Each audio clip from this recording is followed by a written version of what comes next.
Bonjour peuple congomani. Eza ya bino de komasawa. Boya to solola makambo ya mboka. Makambo ya mboka ya la Republika. To sorora makambo ya la Republika. Comme disent les Banyarwanda, les soi-disant les Banyamurenge. Nous allons parler de la République. De la République. Nous allons parler de la République. Bon, bande konanga ba kongomani boya awa tosola na osola makambo mboka leo na natan. Na kolobe ti ta una kolemba na kei na ngai. Mbote na bande konyoso o bomesana kolandanga.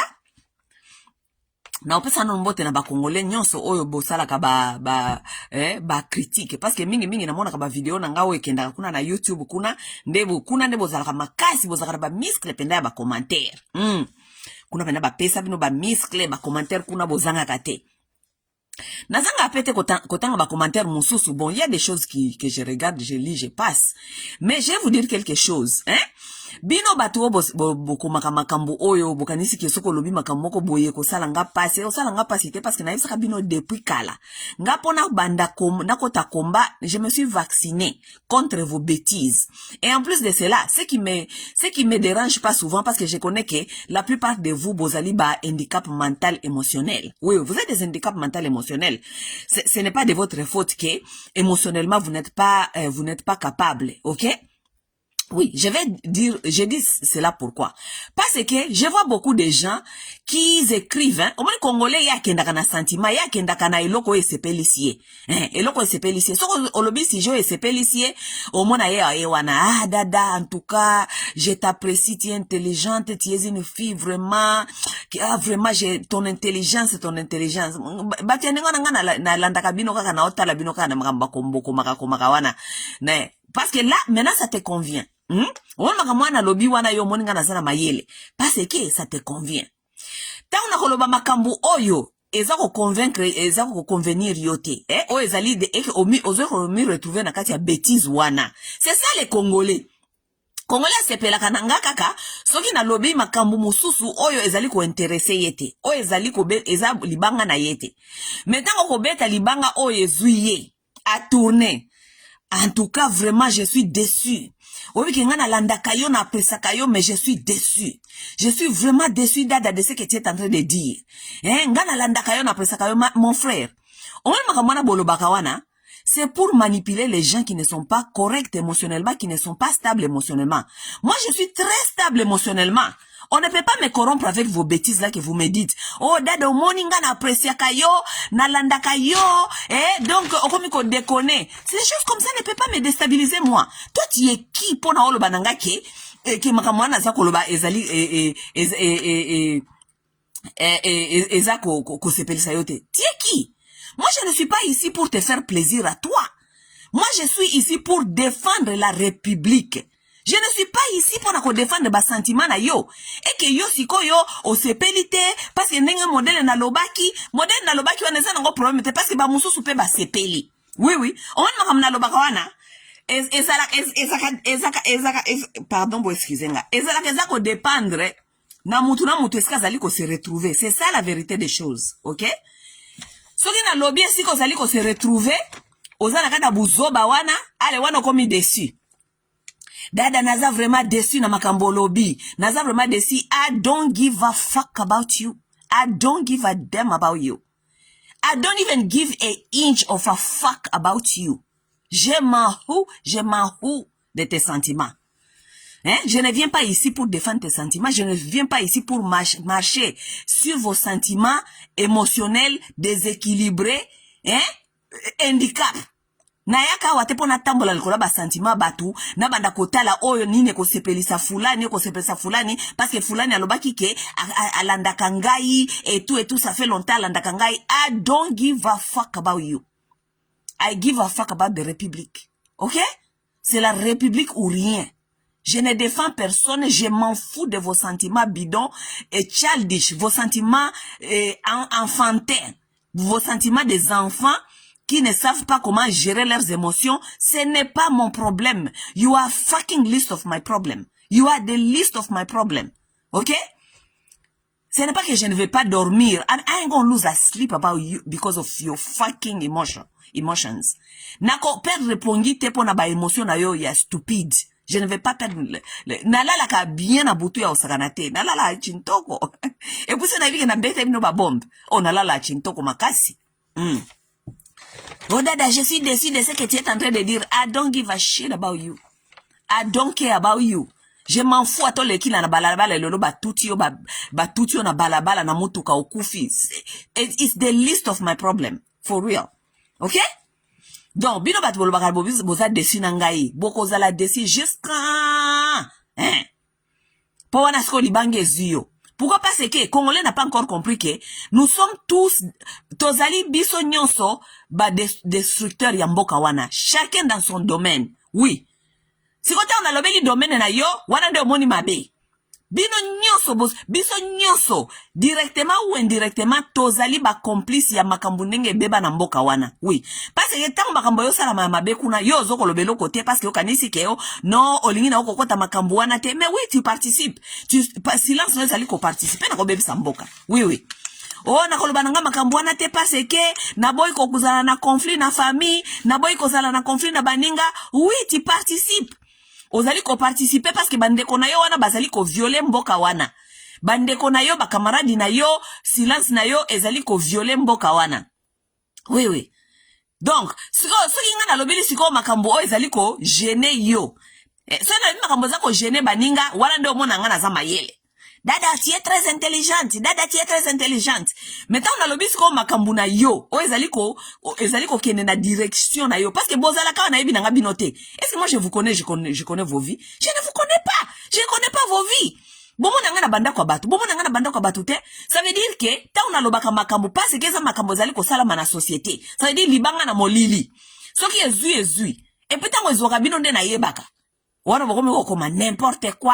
Tu écris là n'importe quoi. Mais yo kaka wana zoko bisanga na loba n'importe quoi. Yo wana il y a même pas 3 semaines, 1 mois obando bisanga ke dada tu es très intelligente.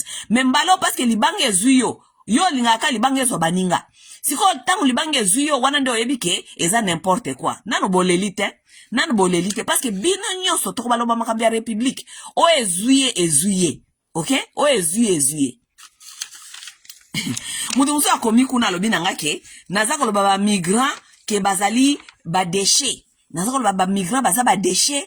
Dada olobi bien te corriger makambwana ba migrant baza ba déchet te, ce sont des humains. Il faut avoir quand même na motema ya komona bango lokola ba humain. Yoka bazoba. Likola buzoba boende ba mboka na biso bateka ngo. Likola buzoba boende ba koko na biso bateka ka ba mboka wana likola buzoba. Kokanisa kaka ke biloko nyonso fo le kaka na légèreté. Ba yeli bino ba migrant, ba yeli bino ba tu ba uti prison. Bazo ko expliquer bino batu bazo yela bino yo zoko lo babio baza ba humain. Ça veut dire so baza ba humain. Pourquoi ba américain ba garder bango te parce que baza ba humain? Parce que baza ba humain. Ce sont des humains, non? Comme toi tu dis que il faut pas dans le bakies baza poubelle baza ba humain. Il faut natala bango d'abord na misu ya ba humain. Natala bango na misu ya me batu mususu ba boaki bango. Mais yo noir, lokolo ba mesani sa yoke, so ba betio litama ya koto yo pesa litama mususu, mutu soke aye ndima kaka, bako boakela yo n'importe quel déchet yo il faut ndima kaka parce que yo za yime. Wana zali ba explique na bino batu bosambelaka. Po ba convaincre bino bongo na buzoba. Oui. Omoni nga masa wana sambelaka te. Parce que na yebi pourquoi lo sambo yaka na Afrique. Lo sambo yaka na Afrique, pona baya okanga biso misu, po ba sala biso makambo ba osala biso. Yango wana, vous avez l'incapacité de réfléchir au-delà de vos sentiments. Vous êtes bête. Ba comme ça bino bizengi popo ndi makabilo ko nyonso. Oui. Donc nga lokola na boya lo sambo. Nazana sentiment wana te. Nazana buzoba na kati wana te o ndima kaka, omoni kaka, tomoni kaka, bazaka ka ba yime, baza ba yime. Mais ba Américain ba boy bango pa ina bango mais baza ba yime quand même. Human Rights Watch eza kotala bango ndenge baye kolongola bango awa bamembi bango ti na Afrique. Human Watch elobi eloko te. Human Watch eloba kaka tango makamuna soki biso ba africain biso ba congolais so tonto bengana ba oyo ba osala mabe na mboka na biso so to bengana bango wana ne Human Watch ayebaka ke baza ko bengana bato. Mais tango America azako benga na batu, human watch azako mona na te, parce que mutu na mutazako protéger na nubana na ye. Yo tato yo zogo bisango binanga ko, bazaka ka baime tala bangona no baime lokola ba poubelle te. Yo za papa ozala irresponsable. Moi sinon il faut aiba ko se protéger na bana na ye. Pourquoi parce que ozali papa oyo n'importe qui bako elo na ndaku na yo au auti ko violer azaka muyibi azaka violer aya kolala kana ndaku no esiko zalaka na bana na yo kolala kaka pongio lobika ka o toti kaka parce que aza humain yo ba yo la selo violer na kata ndaku no on dimala na kata ndaku no esika bano bazaka c'est la même chose. Yo ndima violer muto viola kabana aya kolala na ndaku no esika bana no bazalaka parce que kaka toti kaka aza humain mais parce que vous êtes devenus tellement bêtes vous n'êtes même pas en train de comprendre que bon comment va zoba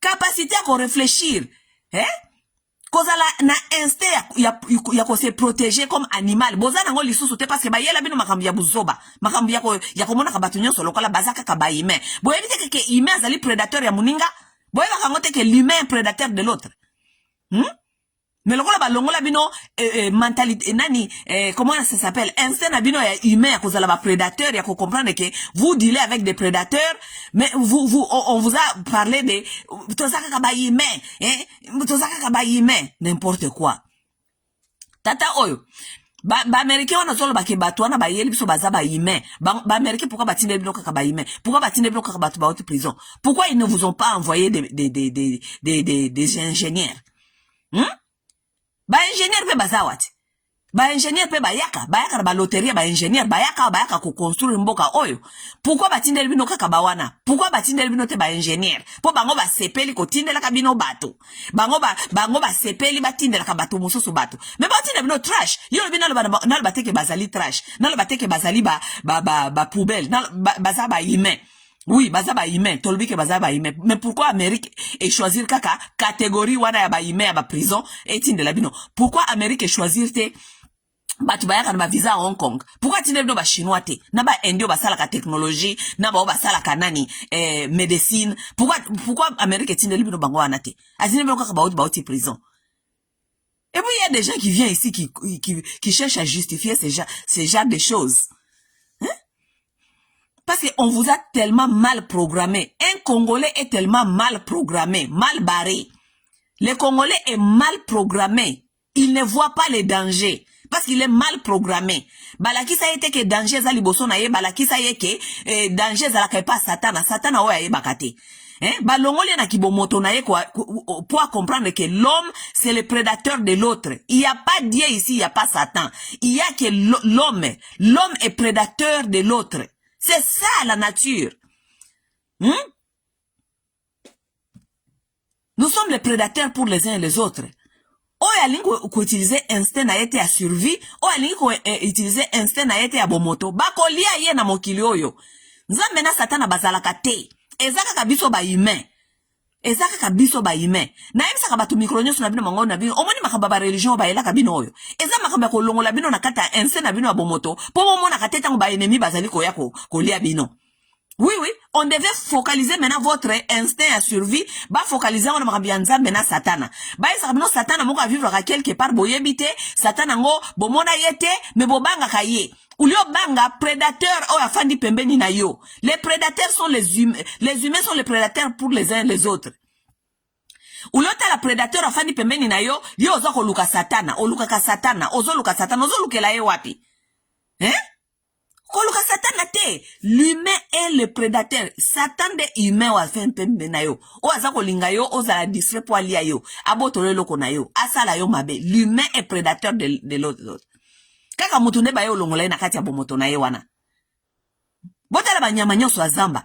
Banyama nyonso ata ya zamba ata mokili. Nyamata ata alingia traverser ata mwa balabala. Tomona kawa ata ba antilope. Antilope pour traverser balabala. Akobimsana no mwa mutu boye. Atali na kote. Soka moni mutu kate ndo mona akatisi. Même chose. Boko fana na matiti boye. Soki nyoka zawana nyoka kobimate. Akobatama. Parce que akobinsana no mwa mutu boye. Atala soki danger zali. Soki danger zali. Akobatama. Soki danger zate omona nyoka bimi. C'est comme ça. C'est ça la nature. Ndenge kaka instinct wana banyama bazana ngo biso pe instinct na biso ezalaka ndenge wana parce que tozalaka boye tokutani na kata mokili okutani na mutu ozoka eloko moko ezo biso kaka ke yete instinct na yo animal ezo ko travailler ezako biso ke yete yango te. OK? Oui. Mais ce qu'on bino tellement que balinge ba longola bino na instinct na bino ya bomoto po na tango bakobanda oya ko yiba bino tango bakobanda oya ko boma bino tango bakobanda oya ko envahir bino boyeba te bo continuer ko luka satana ailleurs alors que mutu azali ko ya ko yiba yo mutu azali ko ya ko boma yo yende Satan c'est lui là qui va te faire le mal. Satan ko zale sika moko te mutu moko katikala ko mona Satan ya maseke mutu moko te atikala ko mona nzambe soki ya mundele bazalaka te bazoko longola focus na bino po bo longola kata instinct animal na bino ya ko détecter naturellement monguna po bo focaliser na buzoba po bango bali ya bino parce que lorsque tu seras distrait ozo kota la place mususu oza distrait prédateur aye allié yo. By the time otala boye e comme trop tard basi badamaki yo badame yo na ba marque belé babotolio mabele ba violer yo ba kosi yo na ba bible bango ba osala ba science bino boza distrait na bible bango ba osala makamususu bino boza distrait na kata ba bible. L'instinct animal de l'homme a été enlevé. Pona ba botika la vraiment mutakala bolumbu kitoko ba prédateur ba yaka kolia kabino mutu mwamba zo bisanga bina ngaki o nazolo baba migrant baza batumabe alors que alors que baza pe ba humain oui mais ba américain ba boy bango ba yo bokela bino bango ba violeur mutu ko yo bokela ba violeur na kata ndako na yo poyo ndi makaka parce que ba programmer bino botika la komona te monguna ko mundele lokola munguna bien mutoko yako envers lokola munguna po lukaka satana isika zalaka te o luka satana isika zalaka to za distrait donc peuple congolais il faut zonga na kati ya instinct animal na yo nzambe be muto créa univers azazoba te l'univers n'est pas bête l'univers a mis en toi ton instinct de survie. OK? Instinct à survie wana ezali capacité ya ko détecter biloko ya malonga te. OK? Ko luka satana te, satana existaka te. Satana ezali humain lokola yo parce que humain is a prédateur pour l'autre humain. Yes. We are predator for that. So moni batu batondi na ba église lelo ezali parce que instinct humain eza continuer kokoye bisayo ke oza en danger. Parce que c'est vrai, nous sommes en danger parce que nous vivons dans ce qu'on appelle animal kingdom. Nous sommes dans la nature des animaux. Et puis, biso animaux, biso toza ba prédateurs pour les uns et les autres. Nous sommes les prédateurs pour les uns et les autres. Vous comprenez? So, instinct na bino, tellement que, malgré baso ko linga ko longola bino na instinct na bino ya animal, ya ko détectaka toujours danger. Siko, si bino église bino pe lokola bakosi bino église yango bokenda ka église mikolo nyonso pourquoi parce que instinct na yo ya bomoto ezali nanu koyebisa yo ke tu es en danger comme instinct na yo ya bomoto ezali ko biso ezali en danger maintenant tu dois te focaliser à chercher la protection mundela ye koyebisa yo ke ezali nzambe ya bible ozo comprendre. C'est pourquoi vous êtes là. Parce que vous êtes conscient. Nakatia mutu na bino ke vous êtes toujours en danger. Parce que nous sommes des animaux. Nous devons toujours être conscients du danger. Oui. Nyama moko te azamba bimaka nakata ville. OK? Nyama moko te azamba bimaka nakata mokili kaka boye. Non. Akoya ao détecter nano soki danger zali. Soki amoni danger akimi. Soki yoki makelele akimi. Parce que ayebi ke danger zali ba prédateur bazali. Kaka bino depuis ba ele bino église bokoma kokosa na o nzambe ko protéger nga bobosa ni kiense na bino bomoto bokomi bazo ya kotoko boto la bino mabele bino bozo otala nzambe o nzambe soki nini babenga ngoni bango moko bata église babenga ngoni babi o l'armée de l'éternel. L'armée de l'éternel est yakate. Ezalakate existakate buzoba. Boaka isa biloko wana, talela instinct na yo ya bomoto. Instinct na yo ya bomoto, ezali instinct à survie, ezali ko expliquer yo tout le temps que l'homme est prédateur de l'autre. Bon, toko da makamwana sikote, toke nena na makamususu. Na waya ho expliquer bino makamwana mkomususu.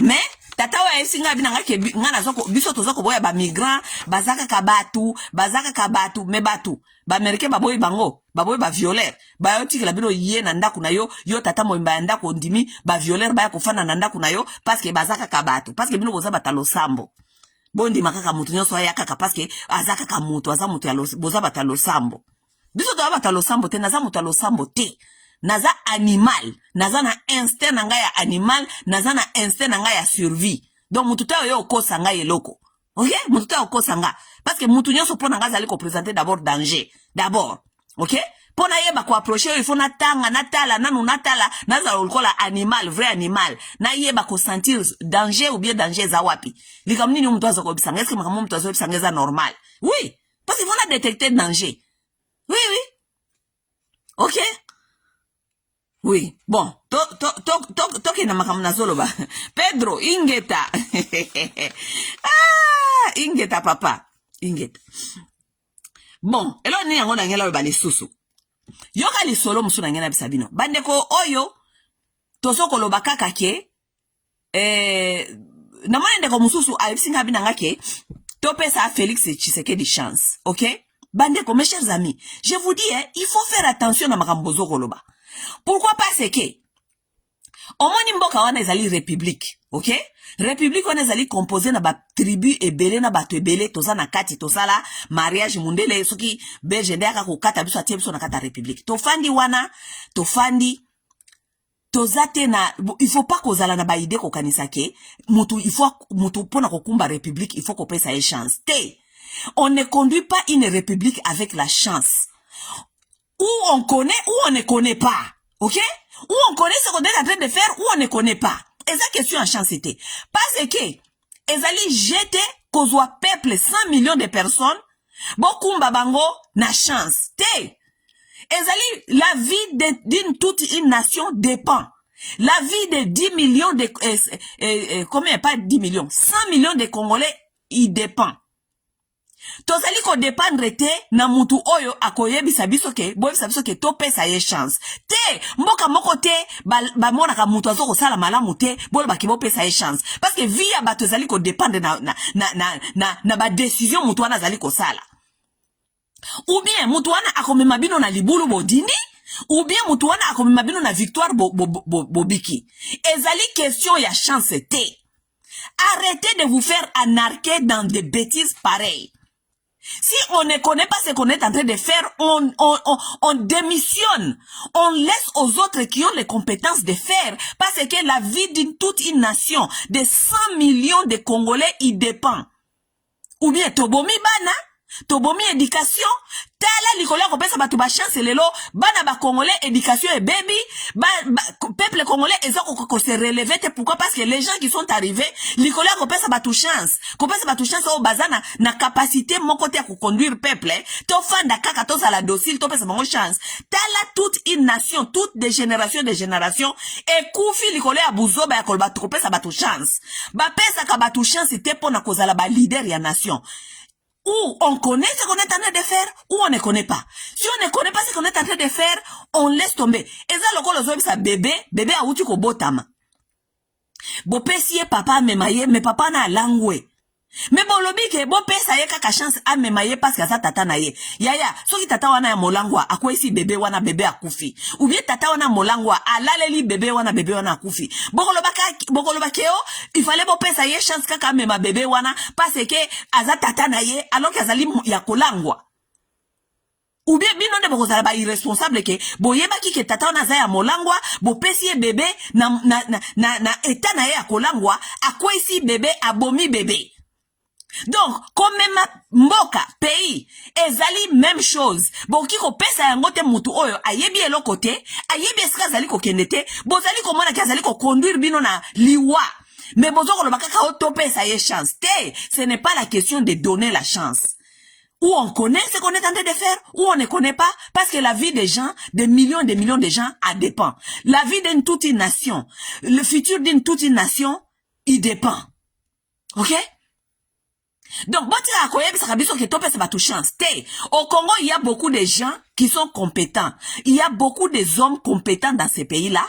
Et zali kakake, na Congo, bokomeki na culture ya kokanisa ke, mwana moko boye, ata zali na ye zoba, parce que auti na famille ya. Parce que autaki na batu moko basana ba kombo moko boye, kaka yenda ko kamamboka. Eza ba culture moko na yebite soki eza na Congo ezali république ezali royaume te. Omoni biloko wana bozana ngoma mentalité bokokai ko switch te. Vous n'avez pas encore switch mentalité na bino tango boutaki na ba royaume na kokota na kata république. Na royaume boki ko pesa mutu mwana ya mutu parce que eza kombo ezali nani héritage soi-disant ya titre ya village. Mais na kata république on choisit les gens qui sont compétents. Oui. Bakopesa mutute parce que azalaki Kabila Mouze akufaki il faut pas pesa Joseph Kabila parce que azaki mwana na ye. Quelle qualification bakopesa mutuka parce que azalaki mwana Mouze parce que Mouze lokola akonduira ki rébellion tangwaye bota la 18 ans Kabila eske memi biso bota la eska 18 ans Kabila memi mboka. OK pona nini parce que il y a des gens qui pensent que gérer une république c'est une question de sentiment. C'est une question tope sa ye na nos chances. Tope sa ye kaka. Te! Tozo continue kana buzo bango. Oh, Tshisekedi, papa na ye lokola zalaki opposant, bango ba soufraki na opposition, bo pesa ye kaka. Bo pesa ye kaka, bo pesa ye chance. Bo taleska paye ezali kokende. Bo taleska paye ezali kokende. On ne conduit pas toute une nation avec tout un peuple avec ba histoire ya tope sa ye kaka chance. Tope sa ye kaka chance. Te. Na Congo, il y a des hommes capables dans ces pays-là. Il y a des hommes capables. OK? Mais eloko bosi bokangami nango kaka kukanisa ke boko pesa pouvoir kaka na motu oyo soit disant papa na ye banaki papa na ye asalaki rébellion papa na ye azalaki soki babemba wana bango pe bazali ko seligner siko soit disant bemba pa linga koma président bozo mona babuzo ba on tozo ke na ona mboka wana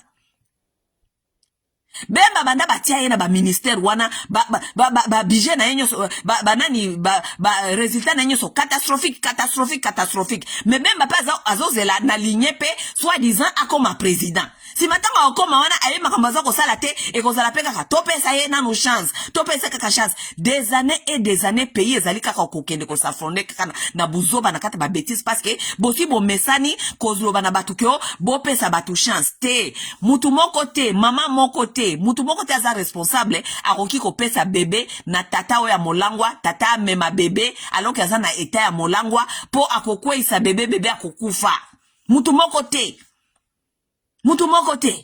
OK donc boti la koyebisa kabiso biloko ndenge wana ke topesa mutu chance oko pesa mutu chance te na kokumba mboka ou amemi mboka wana atuti yango na volant mutu ke panzani oui opesa mutu amolangwa te apusa mutuka apusa bana mema bana na classe non on ne peut pas donner à quelqu'un qui a l'état ivre atambusa bana mema bango na classe ou aokende kosala accident na bana bomi bango oui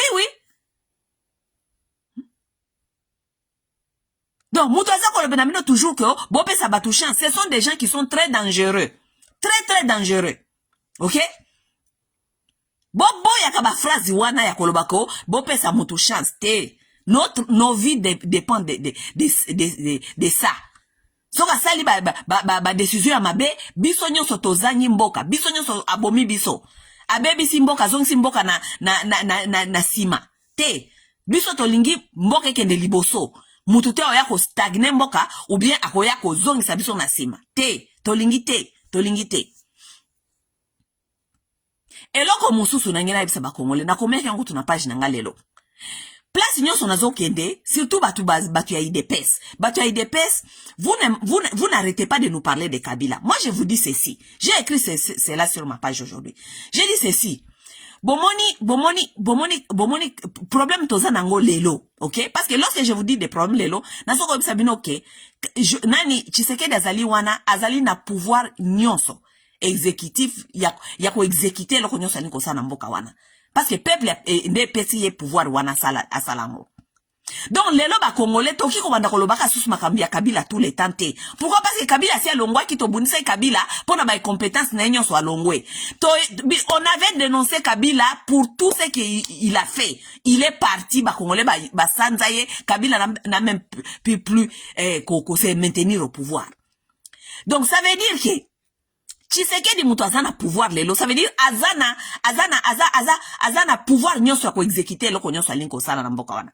Ça veut dire que Tshisekedi nde a commis problème ya Congo. Oui. Aza problème ya Congo. Soki ba Congolais lelo baza koloba makambi ya Kabila, c'est parce que Tshisekedi azali ko répondre te na ba besoin na bango. Oui. Tshisekedi n'arrive pas à gérer aussi Kabila. Ça, c'est vrai. C'est pourquoi les Congolais parlent de Kabila aujourd'hui. Parce que Tshisekedi n'a pas pu gérer Kabila. Tshisekedi n'arrive pas à gérer Kabila. Oui. Les lorsque Tshisekedi a kokai ko gérer Kabila, nde Kabila kenete ko kanga este. Kabila kangi este parce que Tshisekedi azana incompétence ya ko gérer Kabila. Azana incompétence ya ko gérer Banyamulenge. Azana incompétence ya ko gérer ba Rwandais. Tshisekedi azana incompétence wana yango mboka ekomi esike ekomi. Il n'a pas ce genre de compétences. Toki ko koloba mo mususu te. Eza incompétence. Pourquoi? Parce que Tshisekedi a tous les pouvoirs militaires. Azana pouvoir ya mbongo ya ko exécuter. Oh nyoso Tshisekedi alinko sana mboka wana akosala. So alinko boma ba rebelle akoboma bango mutu moko te akokanga Tshisekedi. Parce que azana pouvoir exécutif, azana souveraineté ya mboka wana ya ko défendre mboka wana na modèle nyoso fois défendre yango. Mais comme il est incompétent, il n'a pas de compétences de faire. Yangwana lelo tozolo makambi ya Kabila. C'est pourquoi Kabila est devenu encore fort. Parce que Tshisekedi azana incompétent. Oui. Nature eza elingaka vide, teska vide zali matite koya ko bota. Oui, c'est ce qui s'est en train de se passer. Bomani Kabila wana zali wana lelo. Kabila lelo soki communauté internationale landa était malgré ba massacre Kabila sala. Kabila sala comment on les appelle? Asala boma batu. Kabila boma batu asala benga onini mass grave o bakunda ka batu bele wana. Asala ko bele na Congo. Mais pourquoi lelo communauté internationale elandela Kabila te? Pourquoi Kabila n'est pas suivi par la communauté internationale? Vous savez pourquoi? Parce que lorsque un président est en fonction, azalaka na immunité, azalaka na ba immunité. Pourquoi? Parce qu'il peut justifier ses tueries. Aki ko justifier ngo lobi que non, bazako créer mutinerie awa, créer ki rébellion awa, ngai comme tata ya mboka oyo naza na droit ya ko protéger bana ya mboka oyo yangwana ifale na éliminer batuana ifale na bomba bango parce que bakoma ki ko déranger sécurité ya mboka oyo tout ça vous comprenez? Yangoma ni Kabila bakangaye jamais. Kabila bakangaye jamais. Pourquoi? Parce que Kabila était au pouvoir et il avait les raisons pour justifier ses tueries. Bakangaye te pe mutu boko te afunda ye parce que il exerçait under immunité. Yako la président de la République. Parce que akoki ko boma, s'il s'agit à boma, parce que akoki ko justifier en soi-disant que azaki ko protéger peuple, batouana balinga ki bakoma lokola cancer, babanda ko s'éparpiller na mboka et tout. Même chose na Félix aujourd'hui. Félix azana immunité. Azali ko diriger na immunité. Ça veut dire que Tshisekedi lelo, soka lingi ko boma ba rebelle, akoboma bango. Pourquoi? Parce que il peut se justifier. Aza responsable ya mboka, aza responsable ya Congo. Ça veut dire que batouana soki ba yeba kangi mboka, misa lokola ba ganki et tout babandi ko déranger population, babandi ko boma population, bakangi population en otage. Akoki ko kende ko rescue population parce que baza considérer lokola bana na ye. Eza lokola tata moko boye amoni mutu moko liboma aya kangi bébé na ye na maboko. Tata wana kofanda olo baki o nazoko tala kaka biye timu kola ko déposer bébé wana et tout bien mutaliboma mati na building na bébé alingia bwaka el na se tata na fandi kuna na se azolo bakaka na mutaliboma pardon tikelanga bébé na ngai tikelanga bébé non. Papa ko sala moyen nyonso ko luka ba moyen nyonso akende kuna likola building wana ou bien akata balabala akende ko botola mutaliboma mwana na ye, s'il s'agit même à boma mutaliboma, ko boma mutaliboma, parce que souci na liboso ezali à sauver mwana na ye. C'est ce qui se passe ici. Parce qu'il faut expliquer bino makamususu na lingala facile. Oui, Tshisekedi aza soi-disant tata ya mboka wana. Mutu moka uti je ne sais pas wapi azali mutu nezo sala malamu te ou bien azali ko sala yo chantage akangi mwana na yo na kacha lobi kalate na ko chuba yembeli soko pesi ngote na ko chuba yembeli papa ko sa nini ako négocier malembe te ako banda ko calculer ngeni ako boma yo parce que il faut pas boma yo parce que soka bomi yo te oko kende muko mususu poko zongo ko sala kaka même bêtise wana donc il faut ça la calcul nyonso a sauver mwana na ye mais yo il faut boma yo. N'est-ce pas? Ndeka toza nango sikoyo na Tshisekedi na ba rebelle. Est-ce que ceux qui obomi mutu wana bako condamné ko obomi mutu te ba condamné te pourquoi? Parce que tu devais d'abord sauver ton enfant parce que yonde responsable yonde nzambe ya mwana wana. N'est-ce pas? Tu devais d'abord sauver ton enfant. Mais sikoyo Tshisekedi ba pesi pouvoir kwa c'est que ozali papa ya ba congolais. Ça veut dire que oh nyoso ko yana kati ndaku na yo kolinga ko boma bana na yo oh nyoso ko yana kati ndaku na yo ko boto la bana na yo kwanga ozana responsabilité ko sauver bana na yo même s'il s'agit au boma mutu wana. Mais Tshisekedi aboma kanani depuis afana wana ba rebelle ba fanda bango kuna ba otala na misu vuata kuvuata ba nso ba mutu msaola ta côté na ye mutu mtoza ko lia côté na ye ba fani na bango. Est-ce que pas ce que Tshisekedi utope sa ye chance ou bien parce que Tshisekedi a na compétence te ya ko bundisa ba rebelle. Il n'a pas de compétence. Tshisekedi a na compétence te ya ko bundisa rebelle. Tshisekedi a na compétence ya ko sala loko moko te. Mais oui, mais il organise les matchs. Tshisekedi a organisé ba fête. Compétence ya Tshisekedi ezali na ba loisir. Il connaît faire toutes ces histoires là sauf là où il doit être efficace. Il ne connaît pas protéger les Congolais et leur bien. Non, il ne connaît pas. Ba Congolais o bofai na Kinshasa na boza kolia pemena Tshisekedi bozo kanza wana de Congo. Congo eza munene, Congo eza na kata ba province, il y a beaucoup de gens qui souffrent sous le régime de Tshisekedi. OK? Siko ni tofa na tope seka ka chance te, il doit partir tozo mutu mususu o asa na ba compétence aya. Mutu na peso kaye, asali pe malamu te. Toko combattre pe toko bengana ye po kende. Parce que à un certain temps, nous devons avoir quelqu'un qui va nous aider à faire décoller cette nation. Tofanda na batute o bano bisa soka kakeo ba yebite me tofanda kaka bo pese kaka chance te. OK? On ne peut pas parler de Kabila les Congolais n'allaient pas parler de Kabila si Tshisekedi était compétent. Les Congolais n'allaient pas parler de Kabila si Tshisekedi savait gérer Kabila. Les Congolais n'allaient pas parler de ce qui se passe aujourd'hui si seulement Tshisekedi savait gérer. Il ne sait rien. Il ne sait gérer rien. Il faut gérer et l'eau comme côté. Tshisekedi ne sait gérer rien. Moudouman comme elle n'a pas géré. Est-ce que ça Moussala Tshisekedi a géré Félix? Est-ce que ça Moussala Félix a géré Kabila? Oui, oui. Et ça Moussala Félix il faut gérer Kabila. Parce que ce qui a ko gérer, ndelelo toza na est na ouest été. Non? Oui. Tokomi na ouest na est parce que Félix a na incapacité à ko gérer Kabila. C'est ça.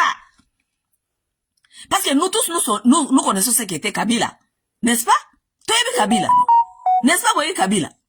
Bobi Kazaki, enfant soldat, Azaki rebelle, Azali na nationalité douteuse, Azana makamune ya mabe, et belé. Moutondengo ne faut qu'on gère, il faut qu'on gère. Si on peut gérer, voilà le qu'on peut gérer, tokomi na est na ouest.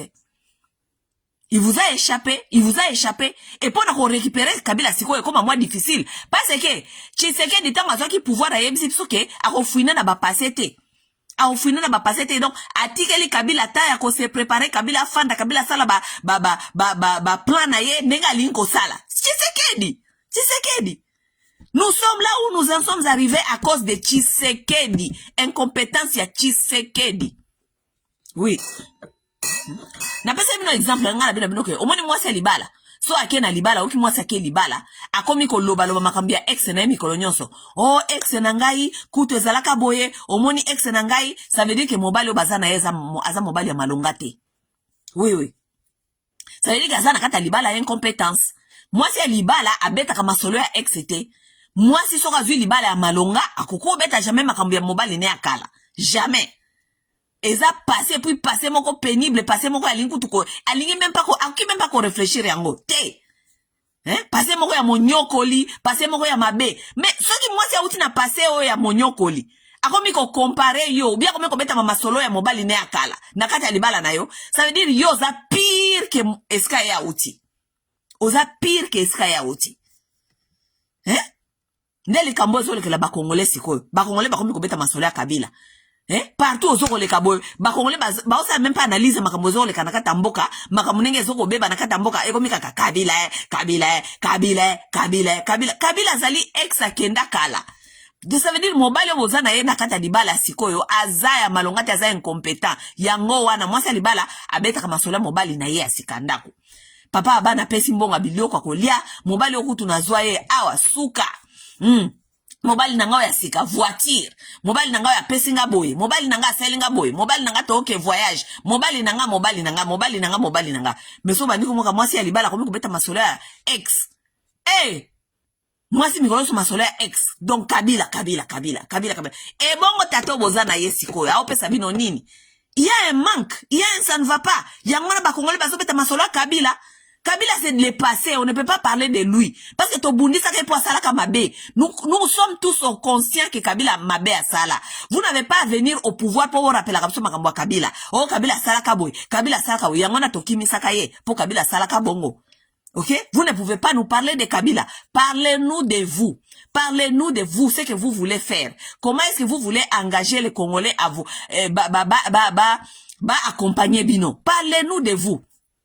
Biso peto bana kosola bino tolo bake en tout cas basali boy to bana olbaka makama mobali akala tolo makama mobali akala non ça devient trop ridicule quand même si on doit être sur l'internet mikonyoso avec tous les problèmes que ce Congo là traverse mikonyoso beta aka masola Kabila c'est mobali akala c'est que de ça la makasi pardon libala okoti na ba congolais eza grave libalo yo na ba congolais beaucoup eza grave parce que basi ba congolais eza lokwa libala mwasa congolaise azoko lelaka mikonyo so mobali akala aola mikonyo so Kabila ne libalo za ngona kata ba congolais Kabila akomi ko leka o succès mikonyo so yeka ka na internet yeka ka basola ka makambo ya Kabila mikonyo so ka makambo ya Kabila mikonyo so makambo ya Kabila non toko so makambo ya Kabila te makambo ya Kabila za le passé tolo ba makambo ya Kabila parce que Tshisekedi est incompétent il n'arrive pas à convaincre les Congolais c'est tout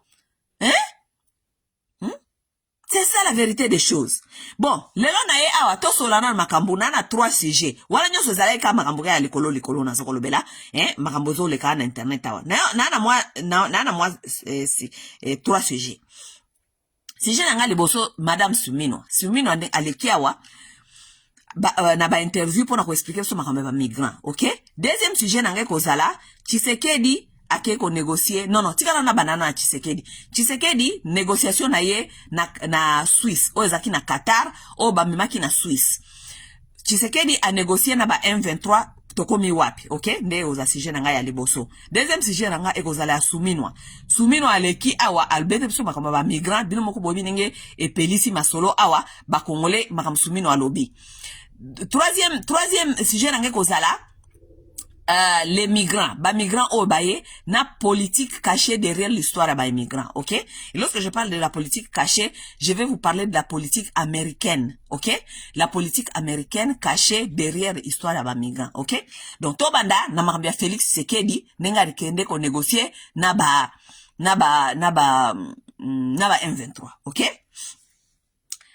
Félix a ko négocier na ba M23 bandeko, to bandaki ba négociation ezongaki n'est-ce pas bino so babi ke ba négociation ezongaki il y a 2 semaines ba bandaki ba négociation na yebisa ki bino na video nga passé na yebisi bino na bino ke ba dialogue wana oyo toza ko senga comme ba congolais baza ko senga Tshisekedi alingi yango te Tshisekedi alingi dialogue te na ba congolais mais Tshisekedi azali ko sala dialogue na ba étranger. OK? Aosa la dialogue na ba M23 parce que biso stobi M23 ezali branch ya Rwanda. Qui ne connaît pas ça? Qui ne connaît pas que branch ya M23 ezali ya Rwanda? Nous connaissons nous tous ça. OK?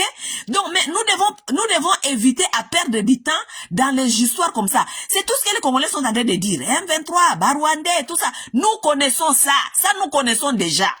OK? Donc nous devons avancer dans les analyses pour aller la pression na Tshisekedi parce que Tshisekedi nde azana pouvoir exécution azana pouvoir ya ko exécuter makambo ndenge il faut exécuter ango. OK, ba makana bozo ko website so mikoso banalise na bino oh ba M23 ba Rwandais nous connaissons nous tout ça.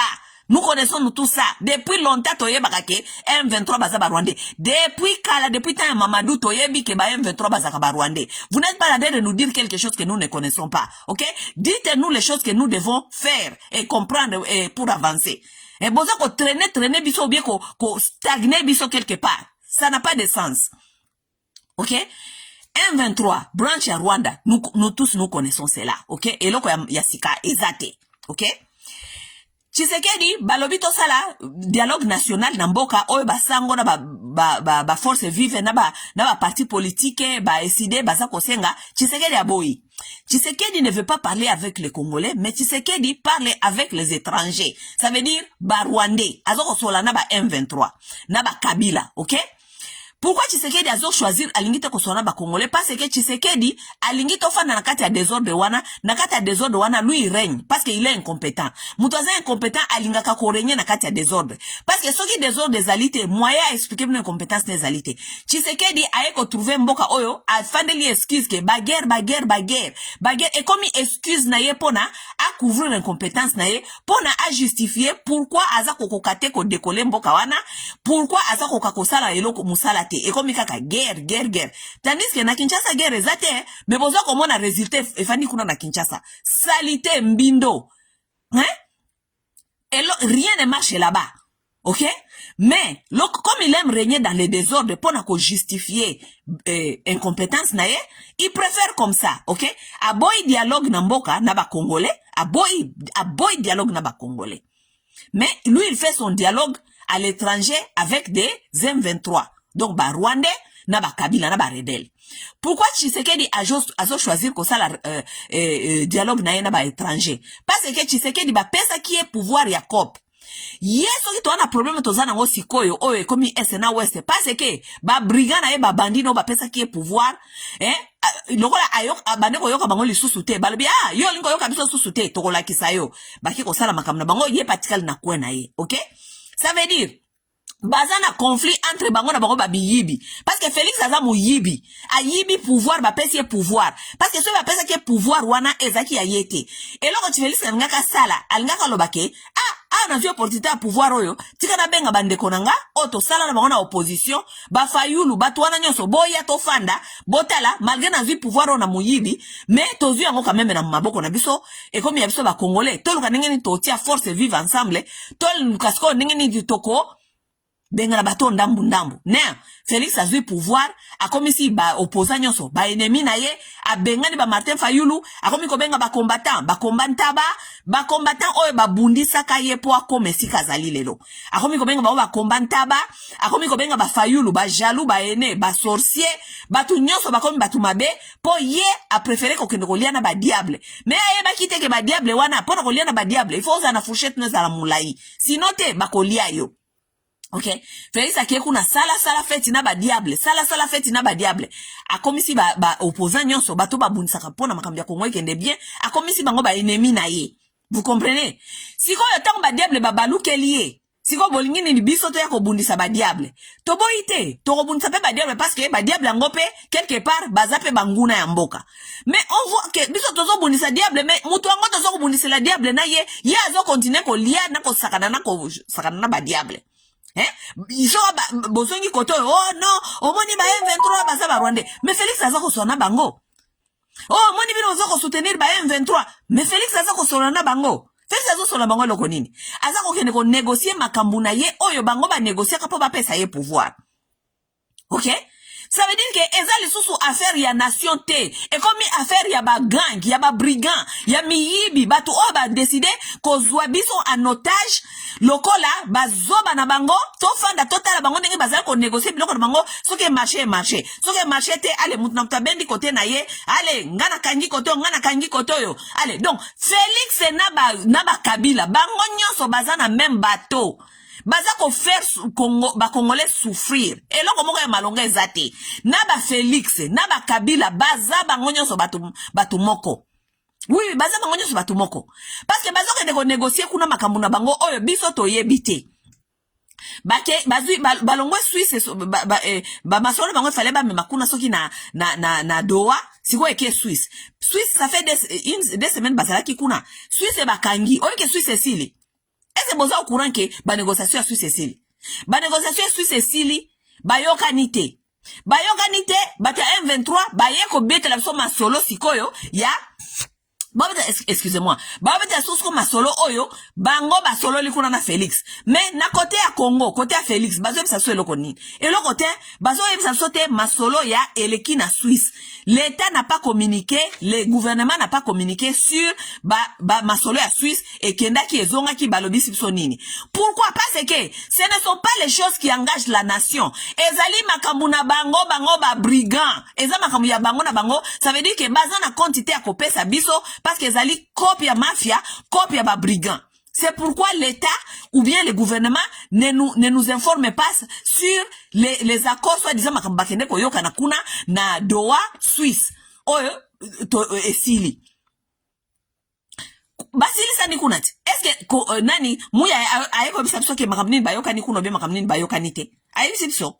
Ba bisabiso te. Pourquoi pas c'est que bayemi makambazali ko négocier kuna. Baza ko négocier ba contrat na bango bayoka na katanga ba pesa na ka pouvoir entre ba miyibi ba brigand entre bango na bango.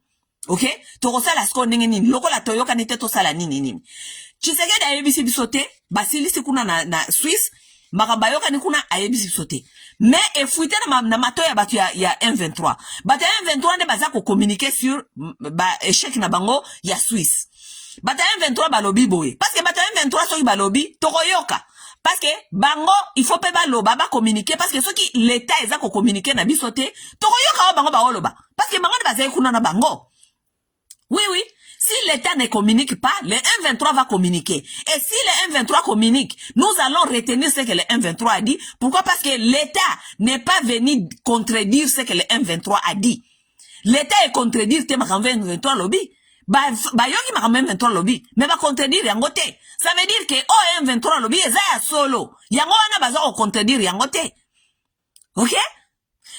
M23 lobby boye M23 lobby ke ba négociation ya Suisse et sili et puis simbité pourquoi? Parce que Tshisekedi ayebisi bango boye. Tshisekedi ayebisi bango ke boti kelanga kaka temps ti mandat nanga sila bo fanda kuna na Bukavu na Goma, bo avancer te, bo reculer te, bo fanda kaka kuna na Bukavu na Goma, ti bo pesa ngai ta, manda na ngai sila, na organiser ba élection comme ça na bima na ngai. Yoka négociation ya Tshisekedi. Alobi na M23 boy. M23 e communiqué yango. Kinshasa balobi te keza lokuta. Kinshasa balobi eloko te ba fandi calme soin. Po bayebi keza vérité ya M23 makamba lobi.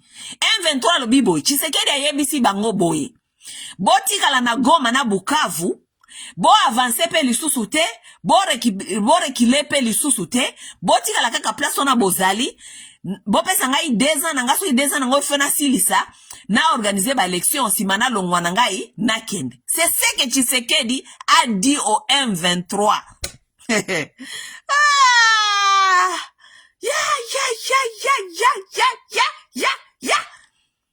Tshisekedi n'a pas contredit. Mouya n'a pas contredit. L'État congolais n'a pas contredit ce que le M23 vient de nous dire. Maintenant, je vais vous dire stratégie à Tshisekedi derrière ce qu'il vient de dire au M23. Que ba fanda kaka na Bukavu pe na Goma, ba rekile te, ba avancer te, ba pesa yeta a organiser ba élection en kende. Yoka idée à Tshisekedi derrière ça. Idée à Tshisekedi des aliboy. Tshisekedi a yebi déjà que popularité vraiment asi a perdre kiango na ba swahiliphone. Il n'a pas la popularité là-bas. C'est fini pour lui. Il a perdu catastrophiquement. Donc, catastrophiquement, il a perdu là-bas. Il connaît ça, il est conscient. OK? Alors, alobi le bango, bo avancer te, bo reculer te, bo tikala kaka wana, bo pesa ngai temps ya ko organiser ba élection. Yoka ba ide nae. Cela veut dire que, comme la population swahiliphone prend 40% des votes, OK? Tshisekedi alingi a organiser élection sans parti wana ya ba swahiliphone parce que ayebi ke kuna de toute façon a ko échouer. Ça veut dire c'est bien lokola ba M23 bazana nuko renye ba kote wana ya ba Kivu, lokola kote wana ba Kivu baza ko renye kuna, lokola batu wana baza ba Swahiliphone, bandeko na bango ya ba Swahiliphone ya Kisangani, ya Lubumbashi, bango nyoso baza na solidarité na bango. Eza kaka ke lokola ba isi bango ba avancer lisusu te, yango ba ko avancer lisusu te na bakote ba Kisangani na ba Lubumbashi. Mais na esprit, na solidarité, ils sont ensemble. Ba yebi ke balingi su Tshisekedi te, n'est-ce pas? Bon, ça veut dire que lokola kuna 40% ya population ya bavota kawana baza kuna, bafanda kuna, ti tangu ngana ko organiser élection na Kinshasa, ça veut dire que tokosala élection sans parti wana ya baswahili. OK? Parce que de toute façon, cette partie-là, nous l'avons déjà perdue, que ils vont pas nous voter. Bako voter bisoté. Ça veut dire que le gars va voter bisoté, to longola bango peka kana élection. Bako za élection te. Bafanda kuna ba M23 bofanda na bango, comme ça ekozala excuse nangai pourquoi bango ba voter te. Ba voter te pourquoi? Parce que ce sont des territoires qui sont prises, il y a beaucoup de l'insécurité là-bas, on ne peut pas les faire voter, mais quand même nous devons aller aux élections, pas to faire passer flambeau, n'est-ce pas? Siko bato ko faire voter banani, bato ya ba mangalaphone, OK? Ba mangalaphone, bato ya West nyonso, parce que côté kuna ayebi ko manipuler et puis ayebi ko contrôler bino, et puis ataso ka sali akosala bino nkobo kosala côté. OK? Ata ba fandisi ba machine de voter na kata bandaku boko sala bango eloko moko te. Ça veut dire bon débarras ya bato ya Kivu, bo pesa ngai tan ba M23 bo fanda kuna na bango. Bofanda kuna na bango comme ça ngana ko organiser ba élection côté à Kinshasa, tangu na kei nde sikoyo bino bosali o bolinko sala. C'est ce que Tshisekedi est en train de négocier avec ces gens-là. OK? Sikoyo, pourquoi alingi a organiser ba élection? Alingi a organiser ba élection parce que Tshisekedi est conscient. Au moins batu nyoso bakoma na pouvoir wana, bakoma ka conscient que basala ki mabe. Tshisekedi aza conscient que basala ki mabe. Ayebi ke yena batu na ye ba yibi, bazana ba société, bazana ba carrière minier, basi ba mipesi lwala ba nyonso wane komi ya bango. Mama Marte kutu bafandi sa ekuna koma na lwala. Mama Marte leke no fa na mbujimai, batongeli Mama Marte ndaku na lwala ba. Tala kama kamango. Mama Marte kufa na mbujimai te. Pona a encourager batu ya Kasai batu mbujima baba ndakozonga pana bango baki no fanda kuna, mais Mama Marte a préféré baki tongelenda kuna lwalaba akomi ko fanda na lwalaba bango nyoso ba famille Tshisekedi ba zuizui ba société ba carrière minier kuna na lwalaba. Alors bako linga ko perdre biloko netete oyo ba société o ba investir na kati ba construire. Qu'est-ce que Tshisekedi veut faire? Il veut organiser les élections oyo akotia mutu oyo alingi, ça veut dire pion na ye nenge kaka Kabila salaki atia kiye. Tshisekedi pe alingi a organiser ba élection atia mutu na ye o ayebi ke ako déranger yete, ako contrôler te ba société nini ayibi, ako contrôler te bango ba yibi, atia mutu wana comme ça ye alongwa. C'est ce qu'il est en train de négocier avec les M23. Bon kama négociation ya Tshisekedi. Bonne négociation Tshisekedi. Oh, ma M23 est-ce que bakosi? Parce que vous n'avez pas démenti ça. Oh, ici M23, bo tikala na bino kuna na Kivu, na Goma na Bukavu, bo avancer te, bo récupérer, bo reculer te, bo pesa ngai tan, na sala deza na ngana silisa, comme ça na organiser ba élection na kende na ngai. Ne makambo otu ko sola na batwana na Suisse. Ba ko exposer makambo bo solo na bango kuna. Tinda siko muya ya aya kolobaki makambwana bosololi na bango eza lokuta. Tinda muya ya. Ubebo ya kopesa so version ya bino oyo bo négocier na batwana bolobi na bango nini. Ya kopesa so version na yo. Yango na Tshisekedi alingi dialogue tena ba Congolais. Ba Martin Fayulu, ba Sango, ba Force Vive, baza kosenga ye dialogue. Parce que Force Vive, pourquoi ba Congolais bazo senga Félix dialogue?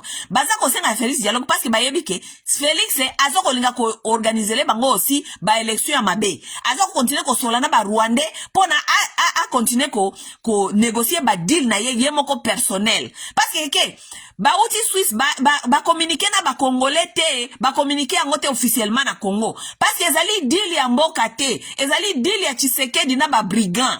Ozo comprendre? Siko aliko sona ba Congolais te parce que ba Congolais bazo kolinga bato wana nyonso baya to sola quand même to mona clair na makambo nini oyo bokangeli mboka bo diviser mboka boye. Bo expliquer biso to yeba likambo nini oyo biso tozo ko comprendre te.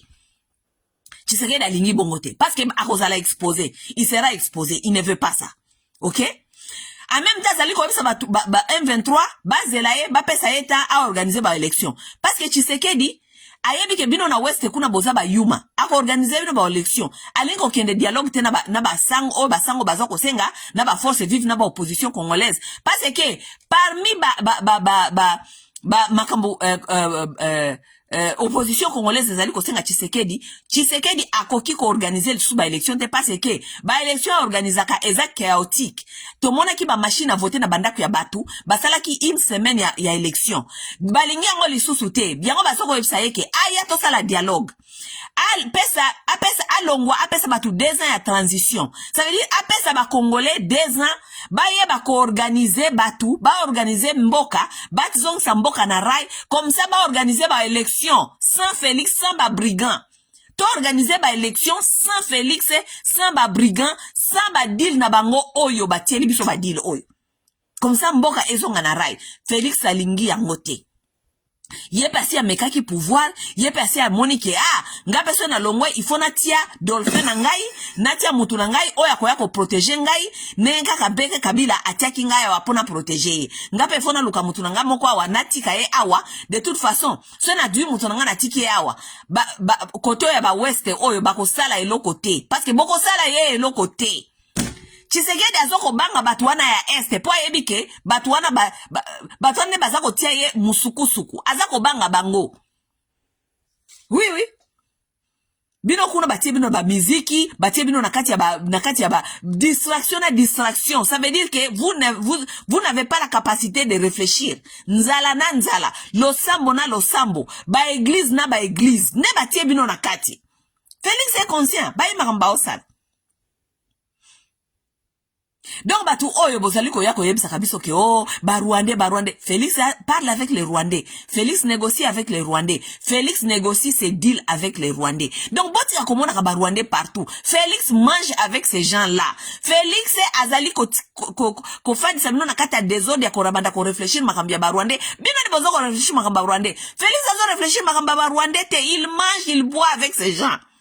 Azana kaja ba deal na batuana soko sala ba deal ozali ko concerner mboka te.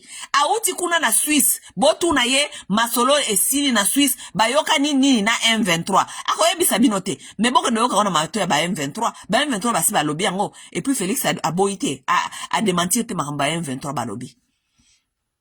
Donc bino batakoye bisa kabiso mikolo nyonso ba Rwandais. Félix azako sala négociation na ba Rwandais.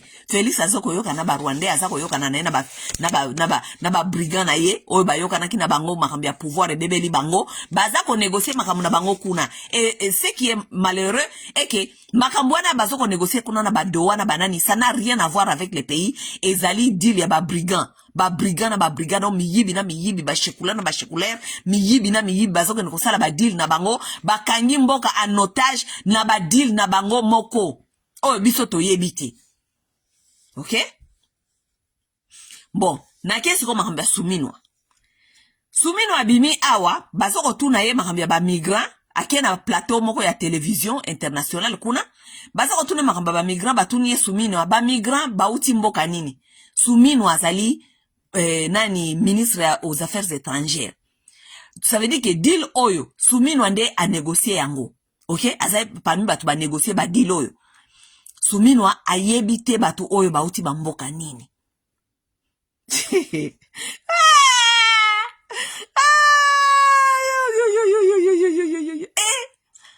Mais ce n'est pas possible.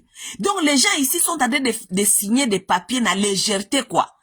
Avec beaucoup de légèreté. Donc, bah, ici, Bossali recherche te, Bossali ba étude te, Bossali eloko moko te sur cette affaire, bondimi kaka. Bah, tout ni soumine, na plateau international. Bah, sinon, bah, tuana Bossali kozwa, bah, uti na bamboka nini, souminwa ayebite.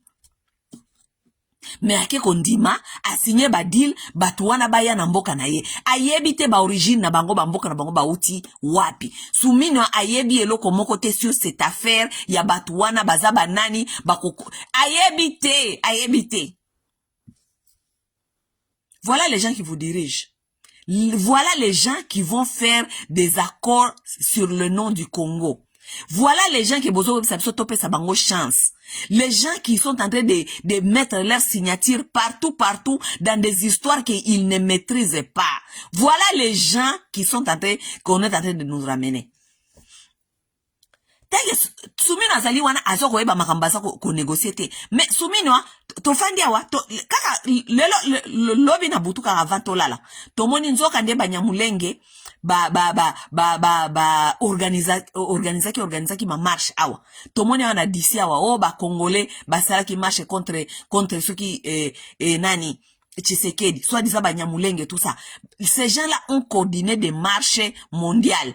Ça veut dire que partout bozali botelema soit disant bino boza banyamulenge bokende botelema bokende kosala makelele batelema ki na Nairobi batelema na Washington tout ça ces gens-là coordonnent les choses que nous on ne connaît même pas biso tozaka kidiba botola moki boye oh bangwana ba marché na Washington tala batwebele oyike batwana bandeko pourquoi na lobi makambo na maxia na makambo ya Sumino parce que ces gens ici ne sont pas sérieux.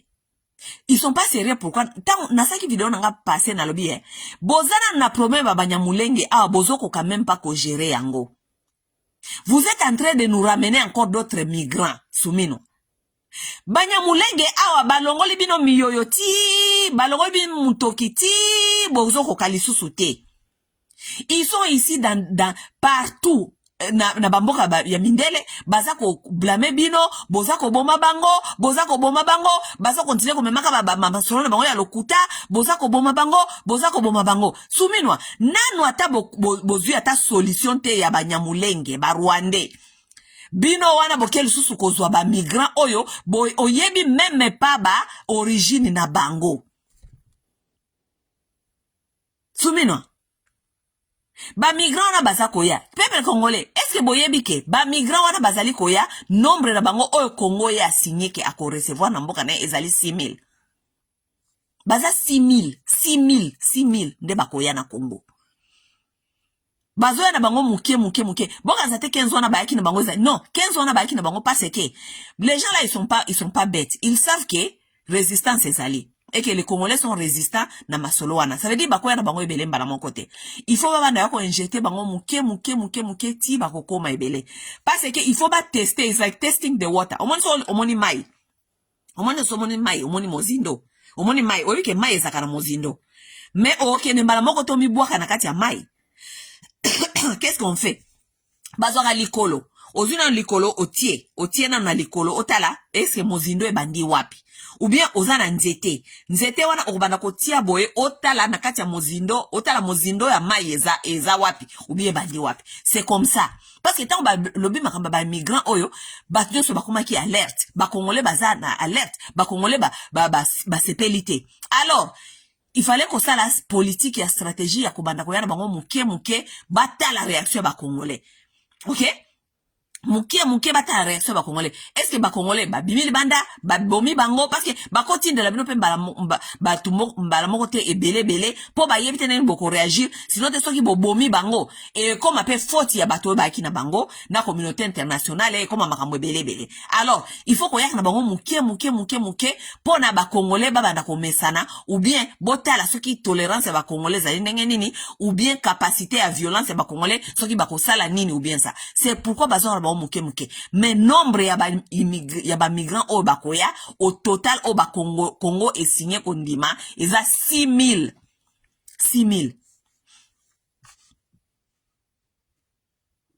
tant ba migrant na bazoko ya ba koma 6000 ya obi 6000 personnes eza combien de personnes 6000 personnes eza bato belé 6000 personnes eza bato belé makasi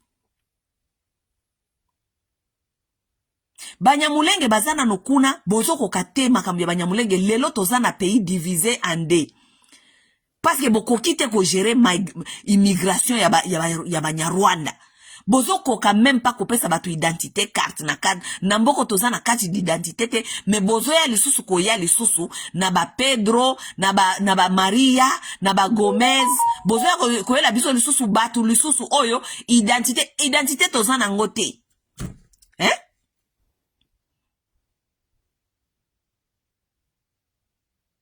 Soumina, pourquoi na so comprendre te vraiment mboka oyo na yebite le Congo vraiment n'a pas de chance. Mboka na biso eza na chance te. Donc Soumina n'a pas fait ses recherches. Andimi kaka donc soki bango pe moko ba kende ko senga soki be ba proposer ki bango ke ba pesa bango migrant bango bandimi kaka mais sans faire même des recherches ya koyeba bato ba oti mboka nini bamboka bango d'origine za nini pourquoi baza na prison pourquoi donc Soumina azali sous boule mais andimi quand même bato ngo baya. Mais est-ce que on est ça responsable? Et lorsque nous parlons, nous disons que ces gens ici ne sont pas des gens responsables. Oh non! Et bon, yo! Osa ko proposer nini? Et bon, yo! Oh yo! Ibite ki aza, Soumina na leki yo mayele, aza na ba diplôme, aza na ba... Hein? Mais ce n'est pas possible. Mais c'est ça on est en train de vivre.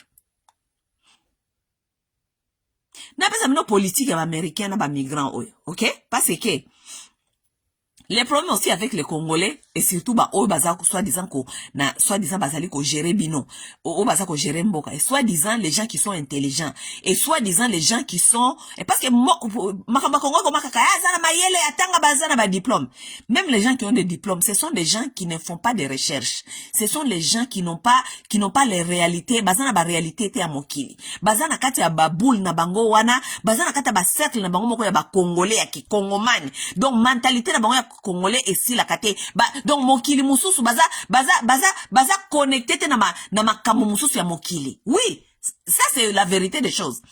Ata ba Tshisekedi bango bazali soki kokumba mboka lelo ba Tshisekedi aza na réalité te ya makambo ya poto. Non, so komoni ba Congolais mingi ata bafani na ba poto awa baza na réalité te ya poto. Ba Congolais bafanda kaka na kati ya ba cercle na bango baza na réalité te ya politique mususu ya ba communauté mususu baza na réalité mususu te ndenge ba mususu bazali ko vivre te baza na réalité wana te. Na ebisa bino eloko moko oyo ifo ba Congolais boye ba retenir o ezali na ebisa bino politique ya pourquoi ba américain bazo benga na ba migrant awa surtout ba migrant ya Amérique latine, ok?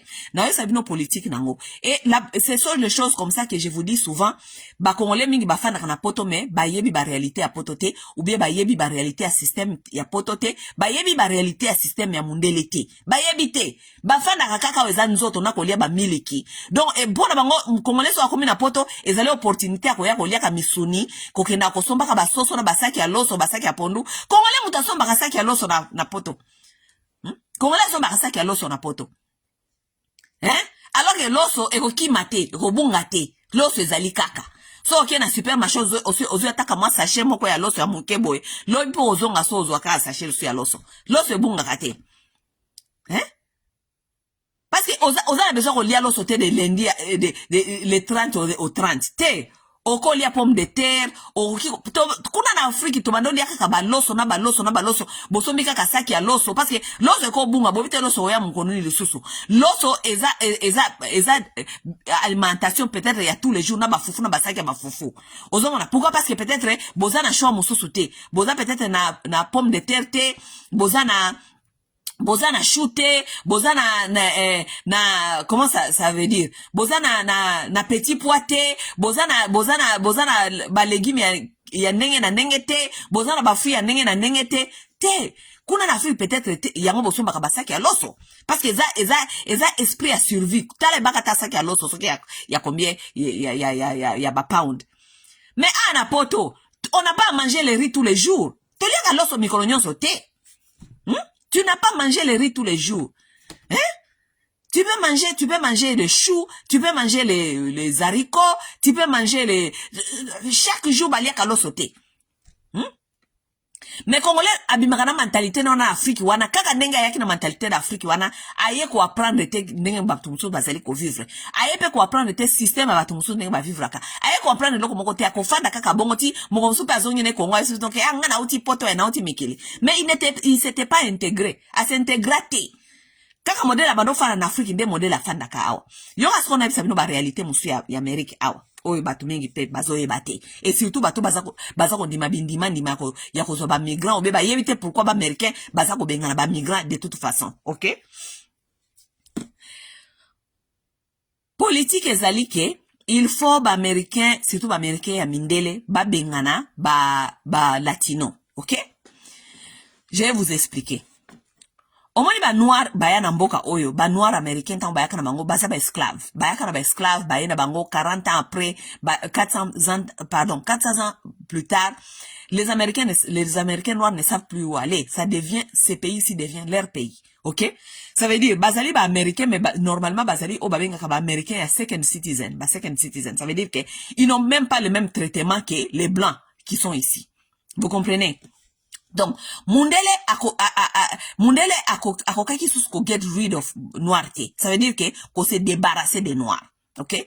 Se débarrasser des noirs physiquement, ça veut dire qu'aux c'est en Afrique parce que boyebi teska boutsa qui est. Parce que boutsa pendant Afrique belé, 400 ans plus tard, oyebi kozong sa wapi. Babandaka na no système ya koloba ke o, baba na osomela ngo ba mabele kuna bazonga, babandaka na Liberia. Boyebi histoire ya Liberia. Tiaka ba noir, sobaka ba mabele kuna na Liberia, tie ba noir kuna na kati ya na bateau kuna ba avion, babandi kozongisa mona ba Liberia. L'autre ya liboso ba kena Liberia kuna bango nyonso ba kufaka na ba maladie parce que ba meseni lisusu environnement wana Afrique te ba kufaka na ba malaria et tout ça. Alors, ba se préparer lisusu balbi ke ba otinda deuxième lot. Deuxième lot tango kendaki ba préparaki déjà ba wana, ba pese bango déjà ba vaccin, ba préparer bango déjà ba maladie ou ba kokuta kuna zali ba maladie ba Afrique comme ça ba survivre. Ba noir pe lokola ba mingi ba bandolo bango ba saka ba esclave bandolo bango kozala wate. Ba mususu ba kenana bango ba koma kuna na ba Liberia, kuna na Liberia pe to mona makambo bima parce que ba noir ba utaka ba kendaka kuna ba koma kuna na Liberia, ba fandi mukebo ba bandi ko mimono ndre bango bazali supérieur koleka ba noir bazali ya village kuna plutôt pas les quotas entre ba noir. Vous comprenez? Ça amène aussi beaucoup de problèmes dans Libéria. Vous comprenez? Mais ba noir mususu ba boya na bango kozonga parce que ba yebi Afrique te. Ba okenda Afrique kuna kosala nini. Ba fana na bango awa. Mais Mundele a réfléchira que lokola toki ko se débarrasser na noir te, to lukela ye système oyo e ko contrôler mutu mwindu atikala toujours. Lokola second citizen malgré aokende sikata azali awa mais aoki jamais ko vivre net biso aoki jamais ko zana ba privilège lokola biso donc ba créer ce qu'on appelle racisme institutionnel. OK? Donc racisme ezali na kati ba institution. Ça veut dire tout est contrôlé dans les institutions. OK? Donc, noir afanda kana mboko yo, malgré zamboka na ye, mais aza lokola second citizen. Traitement ya azwaka na justice, eza même traitement te na Mundele. Traitement ya azwaka na école, eza même traitement te. Mais, de toute façon, ba mesana yango mona kabazalaka na ba civil rights movement, na ba civil rights activiste. Ba lobelaka toujours makamuna bango. Ba fana kana mboko me ba réclamaka toujours, parce que système et sala yango ndenge wana, ba kozana ba droit moko te na ba mindele. OK? Parce que ba mindele, il se croit que Mzamboka bakoko na bango ne ba découvrir ki yango liboso malgré ça lokuta bakutaka ba indien wa ba beta ba indien ba boma ba indien ba o batikala basala résistance bakotsa bango nyonso na kati ya ba réserve. Oui, ba indien mingi bafana na ba réserve. Kuna na ba réserve sika bazalaka bakoma ba molangwa batira ba molangwa ba casino bakoma ka komela kolangwa kobunda komiboma. Nde ba indien bakoma. Alors, ba mindele, il se pense que, eza mboka na bakoko na bango, parce que bakoko na bango ne bayaka ko découvrir, bakoko na bango ne batonga, malgré bayaka na ba esclave, banyoko ba esclave, mais ezaka ba effort na bakoko na bango. Alors, politique ya mboka ezali ke, les blancs sont majoritaires, les noirs devaient être minoritaires, ok? Qu'est-ce qu'il faut faire? Pour contrôler les noirs, le quoi qui se débarrasser de bangote, nous sommes débarrassés des Indiens, nous les avons mis dans les réserves, ils sont là-bas, ils sont le Milangwa et tout. Mais les noirs, moi, tout se débarrasser de bangote, ça lit facilement. Alors, il faut que ça, le système, contrôler bango. Alors, ils ont créé beaucoup de systèmes pour contrôler les noirs. Parmi les systèmes à contrôler les noirs, ils allaient aussi, le système, babimisa ya welfare. Welfare, ça veut dire, na ba poto kuna bobenga ba CAF, OK? Ça veut dire ko tia ba système oyo e ko tika mutu mwindo akoma dépendant ya quelque chose. Oyo e ko tina bango ba contrôler. OK?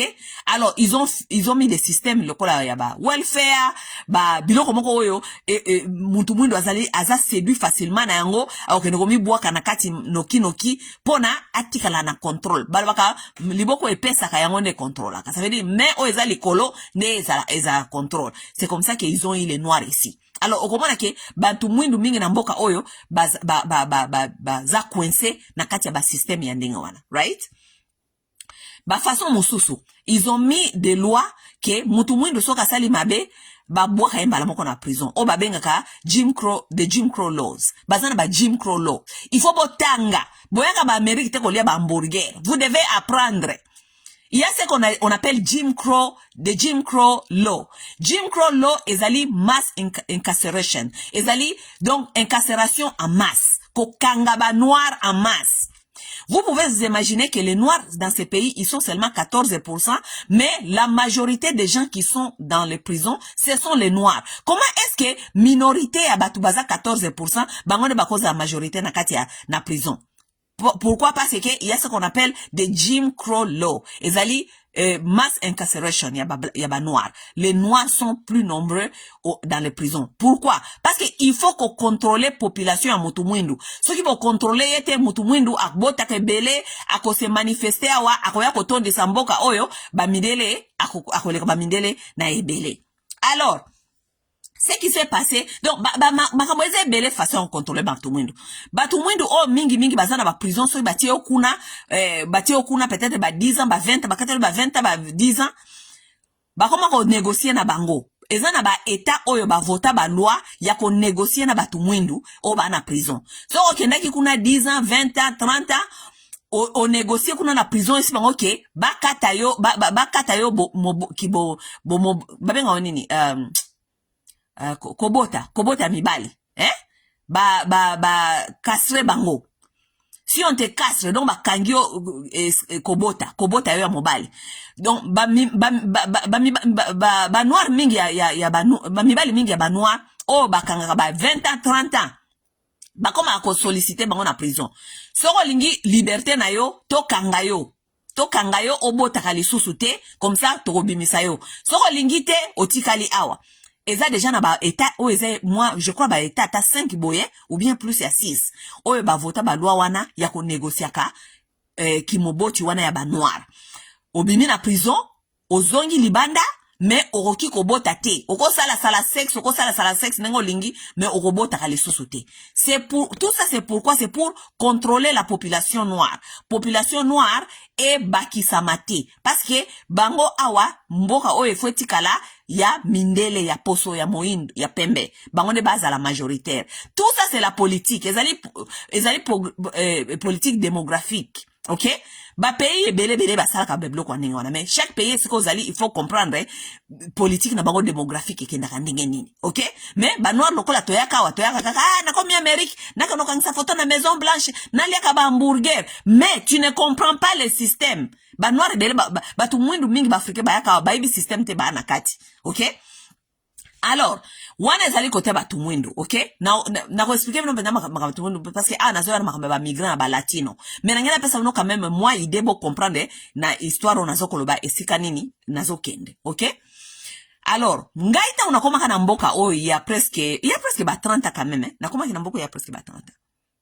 Biso, lorsque nous sommes arrivés ici, la population des noirs était toujours, ça nageait toujours entre, je crois, 13-14%. 13-14%. Là, il y a 30 ans passés. OK? Population ya batu mwindu nde bazalaka majorité à minorité awa. OK? Parce que lorsque nous parlons la majorité des minorités, nous parlons les noirs, on les appelle ici les minoritaires. OK? Bon, indien baza minoritaire, chinois baza minoritaire, latino, donc spanish latino baza minoritaire. OK? Ça veut dire na groupe nyonso minorité, batu mwindu nde bazalaki numéro 1, donc bazaki biggest, bazaki groupe ya munene ya ba minorité, bazaki na 14% ya ba noir na mboka oyo. Toujours ekendaka bazaka banajaka entre 65 64 65 mindele % ya ba mindele. OK? Donc wana mususu nyonso etikala za bato ya kobakisa donc minorité nyonso bakisi soki pourcentage. Lorsque nous sommes arrivés ici, les noirs étaient, pourcentage de 14, je crois 13 ou 14, ou bien 12. OK? Les lots, pourcentage de noirs, ezaka kana 14. Ça veut dire qu'il y a 30 ans passés, ti les lots, population ya ba noir eza penza ko augmenter te. Eza ko augmenter te pourquoi? Parce que système oyo batie po na ba noir ezali ko contrôler population noire te ekola. Parce que la plupart de leurs hommes sont dans les prisons. S'ils sont dans leurs prisons, ça veut dire que bamibali bakangi bango basi bakobote belete, n'est-ce pas? Lorsque vous prenez les papas aussi, les enfants deviennent des délinquants. Vous allez aussi prendre les enfants, vous allez les mettre aussi en prison. Les femmes restent seules, les femmes restent frustrées, tout ça. Donc donc programme na bango ya batu mwino na mboka o ezali réussite. Eza pena réussite. Eza bien te. Na lobite que eza bien te. Pour na noir, mais ils ont pu réussir cette programme il y a qu'au contrôler population noire, ok? Alors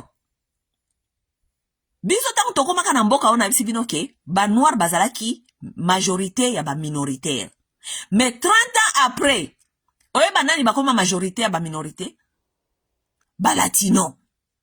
30 ans après, 30 ans seulement après, banani bakomi majoritaire ba latino.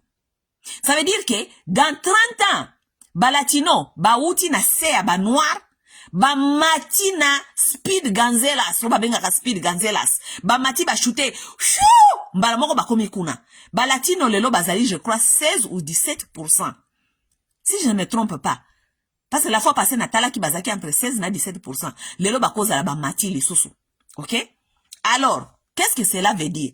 Cela cause un problème dans cette société. Parce que, waneza calcula mundele te. Calcula mundele zalite ke, ba latino, modèle bazako kola, ndenge population longo zali ko kola, et comme danger. Et comme danger ndenge nini. Si qu'on a vu solo.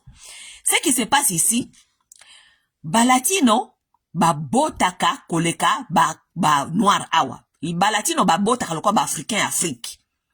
Latino moko, et puis bango bandaka kobota très jeune, bango balaka jeune, botaka trop jeune. Ba latino so moni mwana latino ya ba 18 ans, 19 à 20 ans, aza déjà na bana mibale misato. Oui. Ba de temps akokisa 30 ans, latino akoza na bana 5 6. OK? Siko ba latino wana bazoko sala boy. Tango bakoti na bamboka oyo, tango bakoti ata banajaki, eloko liboso babande ko sala, kobota. Ça veut dire soka boti a sécuriser bana na ye awa. Ba nenyo so bakomi ba américain a sécuriser bango. Siko vous vous rendez compte que latino moko a ku kobota bana 5 6 7. OK? Bana 5 6 7 bango wana nyoso babota mi ba américain. Tango babota mi ba américain bana bango na loko bazali ko kola botala ba jeune mingi bazali ko marger mikolo yo bazoko koma ba politicien bazali ko zala na ba office ya ba ata na ba immigration ata na ba biloko ezali babenga wanini ba programme ya ba kanti donc na ba ya ba quartier na ba bureau ba sénateur biloko nengwana soko tali ba latino bazali ko kota na ba bureau baza ko installer siko bana na bango oyo ba bota ba komi déjà kokola yeba siko ke bana na ba komi déjà na ba baza déjà na ba 30 ans ba plus ya ba 30 ans baza ko nager entre peut-être ba 25 ans na ba 50 ans. OK? Siko tali siko système bana wana baza ko kota lokola ba fourmi donc ba bandi ko lia système na kati ya CC ba osala musalo ba bengaka ya grassroots ba koti na kati ya ba système ba koti na kati ya ba système et puis bazali siko ko arranger système na kati côté kuna ya se pour na e privilégier bato na bango. Est-ce que bozali ko yeba ke na Amerique awa ezana ba programme mususu ezali ya bango ya ba latino o ba immigrant mususu bazana ngote? Oui. Il y a des programmes que seuls les latinos peuvent en profiter que d'autres immigrants. Oui. Pourquoi? Parce que bana na bangwana ba bota ki wana oyo ba kotisi bazokota na système lokola ba fourmi bazokende na kati ya ba système ko arranger biloko nyonso kuna na se oyo mokolo mususu système oyo ba mindele ekoyaka kako kwea parce que ndaku basi ba liaki yango na se. Mundele azazo bate, mundele a comprendre ki déjà que oyo eza danger. Oyo loko les ali danger, il faut to kata yango déjà dès le départ. Si ko balatino, bango baza loko la biso ba noirté. Po bango baza vraiment famille. Ozomona famille. lokola baza famille moyen yako break bango ezate moyen yako kata bango a partir ya ko distraire bango na makambi ya famille ezate bango be baza na kata ba système bakenda kolia welfare et tout mais ba latino baza famille oriented baza na ba papa mama ba famille au moins bango toujours ensemble malgré baza ko kosa système ba lié mbongo ba système ba lokwa sote ba noir soki ba mundela elio système lia welfare ça veut dire lia soki mbongo ya bana obengani tata otikali yo moko vulnérable na bana bakomi ba bandi n'est-ce pas mais balatino bazalo ko la bisoté bango bakoko sa système bake ko lia kuna mais bazalaka toujours na batata ya bana na bango bazalaka toujours na tendance ya famille baza très solide na famille vous comprenez alors balatino awa bakomi ko poser danger parce que bakomi numéro 1 bakomi majorité bakomi nani majorité ya ba minoritaire bakomi ba 17% donc bakomi number one minority group. OK, ça veut dire soki bo pesi lisusu ba latino 30 ans mususu, OK, bako koma tana ba 25% siko ya population. Alors soko tali na tangu ya Obama a passé kokoma président batu basali saki ba noir pona ko voter Obama ezali ba latino. Oui, leur vote aussi compte. Parce que le plus population na bango ezali kokola, le plus bakomi na voix na kati ya démocratie. Parce que soki bo sali pays comme la démocratie. Tozo que na démocratie non, ça veut dire que et comme ba voix makambia ba voix, OK? Les latinos nenge bazalaki wana bango nyonso ba votaka Obama. Ma mikasa is your mikasa. C'est comme ça babandeko perception nzela. Si c'est puere. Donc toko yes we can. Donc bango nyonso bazali kaka si c'est puere. Ma mikasa is your mikasa. Soko tali ba latino nenge ba fandaka lifestyle na bango ezaka neti biso ba noir.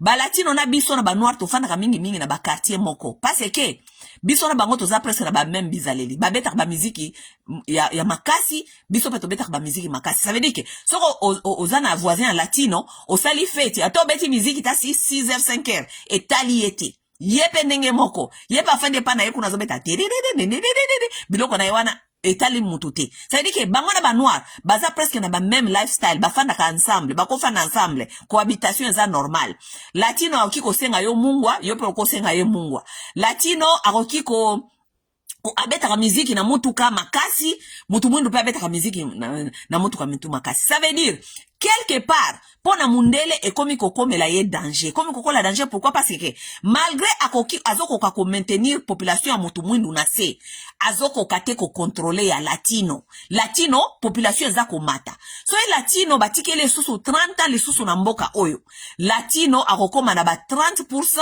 akokoma na ba 25% cela veut dire que ba élection na mboka oyo ekobana mena kozala déterminé na ba latino na ba noir so ba simbani maboko ba banda toujours ko emporter ba élection alors ça devient un danger.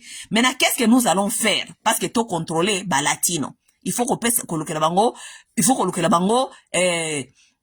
babenga ngoni ni politique parmi politique wana ya kokanga bango pe na ba prison nge tozo kanga ba noir na ko bana ko déporter bango ale bakosi ba latino ba isi bango omoni sikoyo ba gangster batu ya bangi batu ya ba Mexique oui parce que nakata na communauté pe ya ba latino batu ya ba drogue pe baze ebele surtout drogue wana ya pembe ya ba putulu wana baze ebele alors bakosi ba latino ba bingo OK bo voter biso to kende ko nettoyer gang po ba latino pe msusu pe balingi na bango pe ba gang te na kata ba communauté bango parce que za ko bebisa bango bana na bango OK boko ngane ba gang OK pas de souci ba pesi batu ba voter babani na ko kanga bango bakangi na nunu batu ba gang bakangi batu ba gang mais ba kompe ko kanga bango ba kompe ko kanga batu bazana ba gang te ko kanga batu bazana ba gang te pourquoi parce que c'est une façon de contrôler la population latino elle est en train de grandir ici tellement na speed que il faut que luka ba moyen nyonso ya ko maîtriser bango mais est-ce que oyebi ke na ko kanga ba migrant oyo eza na population moko te bazali ko target koleka ba latino oui Bangonde bazali ko target bango makasi. Pourquoi? Parce que on doit contrôler cette population, on doit la contrôler. Elle ne doit pas continuer à grandir, modèle zali ko grandir parce que comme il danger et comme il ko créer danger na empire oyo ya Amérique. Il faut qu'on contrôle bango bati kala ici kamoko ou bien bati kala na pourcentage moko ou bien pourcentage wana ekita makasi. Omoni loi oyo balobi ke Trump aza ko lingate aza ko encourager banani pas de abortion tu vas la abortion te je ne sais pas quoi non, ce n'est pas pour vous. Trump azali ko encourager abortion te parce que aza ko encourager mona ba mindele. Parce que ba mindele bazo ko ngakobota te ba mindele basaka abortion. Batu bazo sala abortion ko leka ba mindele awa bazate. Pourquoi? Parce que Trump a lingité ba mindele va continuer ko sala abortion pour population ya mindele ezo ko kola te. Il faut population ya mindele e kola. OK? Ba lingité bo sala abortion te, ce n'est pas pour les noirs. Ce n'est pas pour les noirs, ce n'est pas pour les latinos. Bazana système ya ko contrôler batwana. Ils savent comment contrôler ces gens. Ils savent comment les détruire. Ils savent comment injecter les drogues dans ces communautés-là, qui sont affaiblies déjà, surtout communautés noires, là où les pères n'existent pas. Ils ont mis tous les pères dans les prisons. Donc, les vulnérables, ils savent seulement injecter du drogue là-bas et ils vont contrôler tous ces gens, ils vont les mettre dans les prisons, ils vont leur donner les, ils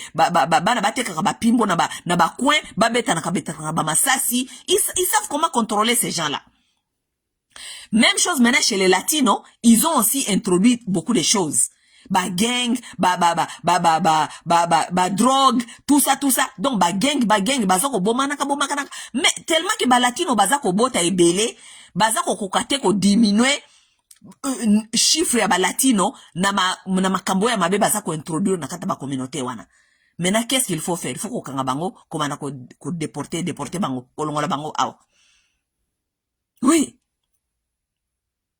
C'est ça, c'est one des politiques Amérique. One des politiques Amérique. C'est que je suis en train de vous dire, faire des recherches et vous allez comprendre qu'il y a 30 ans passés, nombre ya ba latino en Amérique ezalaki combien, na nombre ya ba noir ezalaki combien. Lelo, nombre ya ba latino ezalaki combien, na nombre ya ba noir ezalaki combien. Le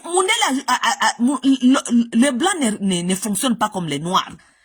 Mundele azali mutu ya politique ya statistique azali kotala ba intérêt na ba intérêt o ezoko kende contre intérêt o ezoko kende contre ezako kende contre bana ya ba latino bazali kobota mawa bazali te lokola bana batu mwindu ba africain bana ba latino baza mayele makasi bazako kotisa bana baona ba système bazako lia système à partir à c'est mundele azako yeba ke kala mingi te soka ko rêver bana na ba ko lia système lokola ba former na c'est système ko kweya ba yebi yango. Partout soko ke yoke partout na kati na ba office ba politicien tout okukuta bana wana nyoso ba latino baza déjà na kati baza ko changer système déjà na kati ba mususu ba komi ba sénateur ba mususu baza ko ba koma ba maire de ville ba mususu baza ko sakanate bana wana bango ba ye ko lia système donc baza ko lia fourmi baza ko lia système baza ko kota na système. Ça pose un danger pour l'homme blanc. L'homme blanc, eza idée à mundele te. Idée à mundele, oyo, tata mboka, asako sabino, make America great again. Eza lokuta, make America white again. Hein? Basa l'Amérique, zonga tous ba mindele. C'est ce qu'il est en train de dire. Hein? Parce que bato, basa na bamboka, balobaka, make America great again, ezali, make America white again. Donc, ba s'assurer que Amérique tikali ya ba mindele. C'est ça.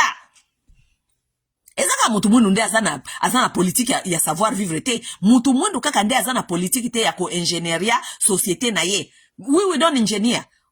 Société, on fait le social engineering. Ça existe. On ingénierie la société. Pour savoir bien la contrôler et la gérer, on doit l'ingénierie. Comme on voit, on la visage, on regarde. C'est comme ça que nous voulons. Mais bino kaka nde boyebi ko ingénieria société te. Bino bofanda kakaka. So likambo kwe kaka ezalaki ndenge nini tokomi ya ndenge nini bon parce que you didn't engineer nothing, vous n'avez pas ingénié rien.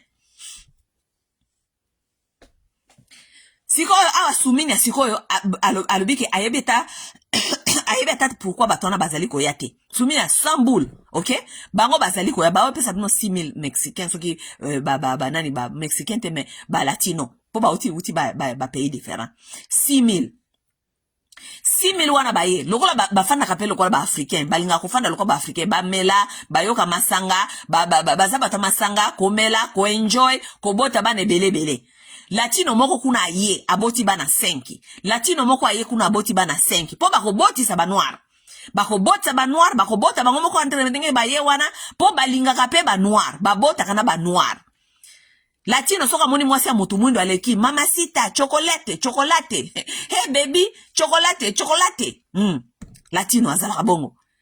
Ye alinga mwasi nyoso. Ye mwasi arataka yete. Mwasi nyoso kaka iska moni mwasi ya alinga mwasi. Mamacita chocolate. Mamacita. Siko latino moko soka ye na bamboka lokola ba Congo eska kutu loi ezate parce que awa ba mingi wana ba uti ba prison loi awa déjà loi ba bande ko Congo déjà te. Ça veut dire que kuna siko ba na jungle. Eska loi ezalite régulation ezalite. Latino moko ko ya kuna arozwa basi 5. Po basi na biso pe batu mwindu bazalaka soka monika ka mobali ya pembe ye wana nabota nanga mwa métis na ngai po mwasi ya mutu mwindu kobota métis ezali tike na ya loterie parce que mwana ya mutu ya pembe akokende lobi kobala ministre akonosala kindumba lokola za pembe akozala balbaka soso pembe zanga kanda kute akozanga eloko akolia te nde mentalité ya bakongole yango wana abota na ye métis na ye wana akokisela elobi kindumba ya kozala bien lokola mboka pe koma na pasi n'est-ce pas? Siko ba mama na ba congolaise wana ebele wana bakobota siko na ba latino. Oui. Loko ba latino ba yeboy. Oh, latino olinga abota latino moko wana bota ba congolaise ata 5 6. Oui. Abota ba congolaise basi 5 6 7. Basi ba na 5 6 7.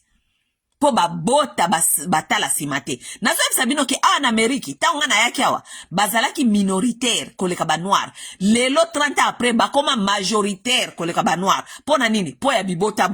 Po balinga kako bota batala simate. OK? Bino nso na Amérique bobi ne ba latino babotaka. Bino nso bozale bobi ne ba latino babotaka. Babota batala simate. Siko latino tango aye na Congo abandi ko botisa bino ba congolaise. Mwasi basi na bango pe bakoya wana lokola bazaka pembe lokola ba dirigeant na bino bazana na complexe ya basi ya pembe amida azui banani ba conquérant. Basi wana nyonso ba latino wana bakokoma ba makangu ya ba politicien na bino po ba politicien na bino balinga ko mona pe mwasi ya pembe te. OK? 6000 wana ba yesi koyo. Vous pouvez vous imaginer ce que dans 30 ans, 6000 wana baye. Mais Kinshasa na nyoso yekoma métissé. Kinshasa yekoma ba métis. Siko boye basiko eloko mususu na yebisa bino eloko boye bite po na ba tuwe ba latino. Oh bazo la bino babisino ki ba uti prison. Po bango baza bata passe partout. Latino musala moko te akoki ko sala ezate. Bango basala ka misala nyonso. Yeba sikoyo ke lokola bango baye. Soki Ameriki pare zoko pesa bango soki 3000 na poche. Bakokoma wana bakokoma batu ya magablo nyonso. Lokola bino bakino bozala ka deja bafenéa. Bolinga osel lokote. OK? Boze la sikobo latino parce que baza ba homme free. Bakangi bango te. Excusez-moi. Bakangi bango te, baza na prison te. Ça veut dire que bako fanda bakokoma batu bako s'intégrer na kati ya société. Siko bango sikoyo na ba chinois na ba libanais bino kanisi ke mutu alukaka vi koleka chinois zate. Boze la bomo na ba latino ti. Ba latino bazoya. Bakozwa misala nyonso wana mike wana bino bakongole bobando sala bobando ko se retrouver na kati. Nyonso ekoma ya bango. Siko bino bokozanga misala. Nyonso ekoma ya bango. Ba magablo parce qu'il faut pas survivre. Boye na batu na mboka misala ezalaka te. Ça veut dire il faut bango ba créer misala na bango.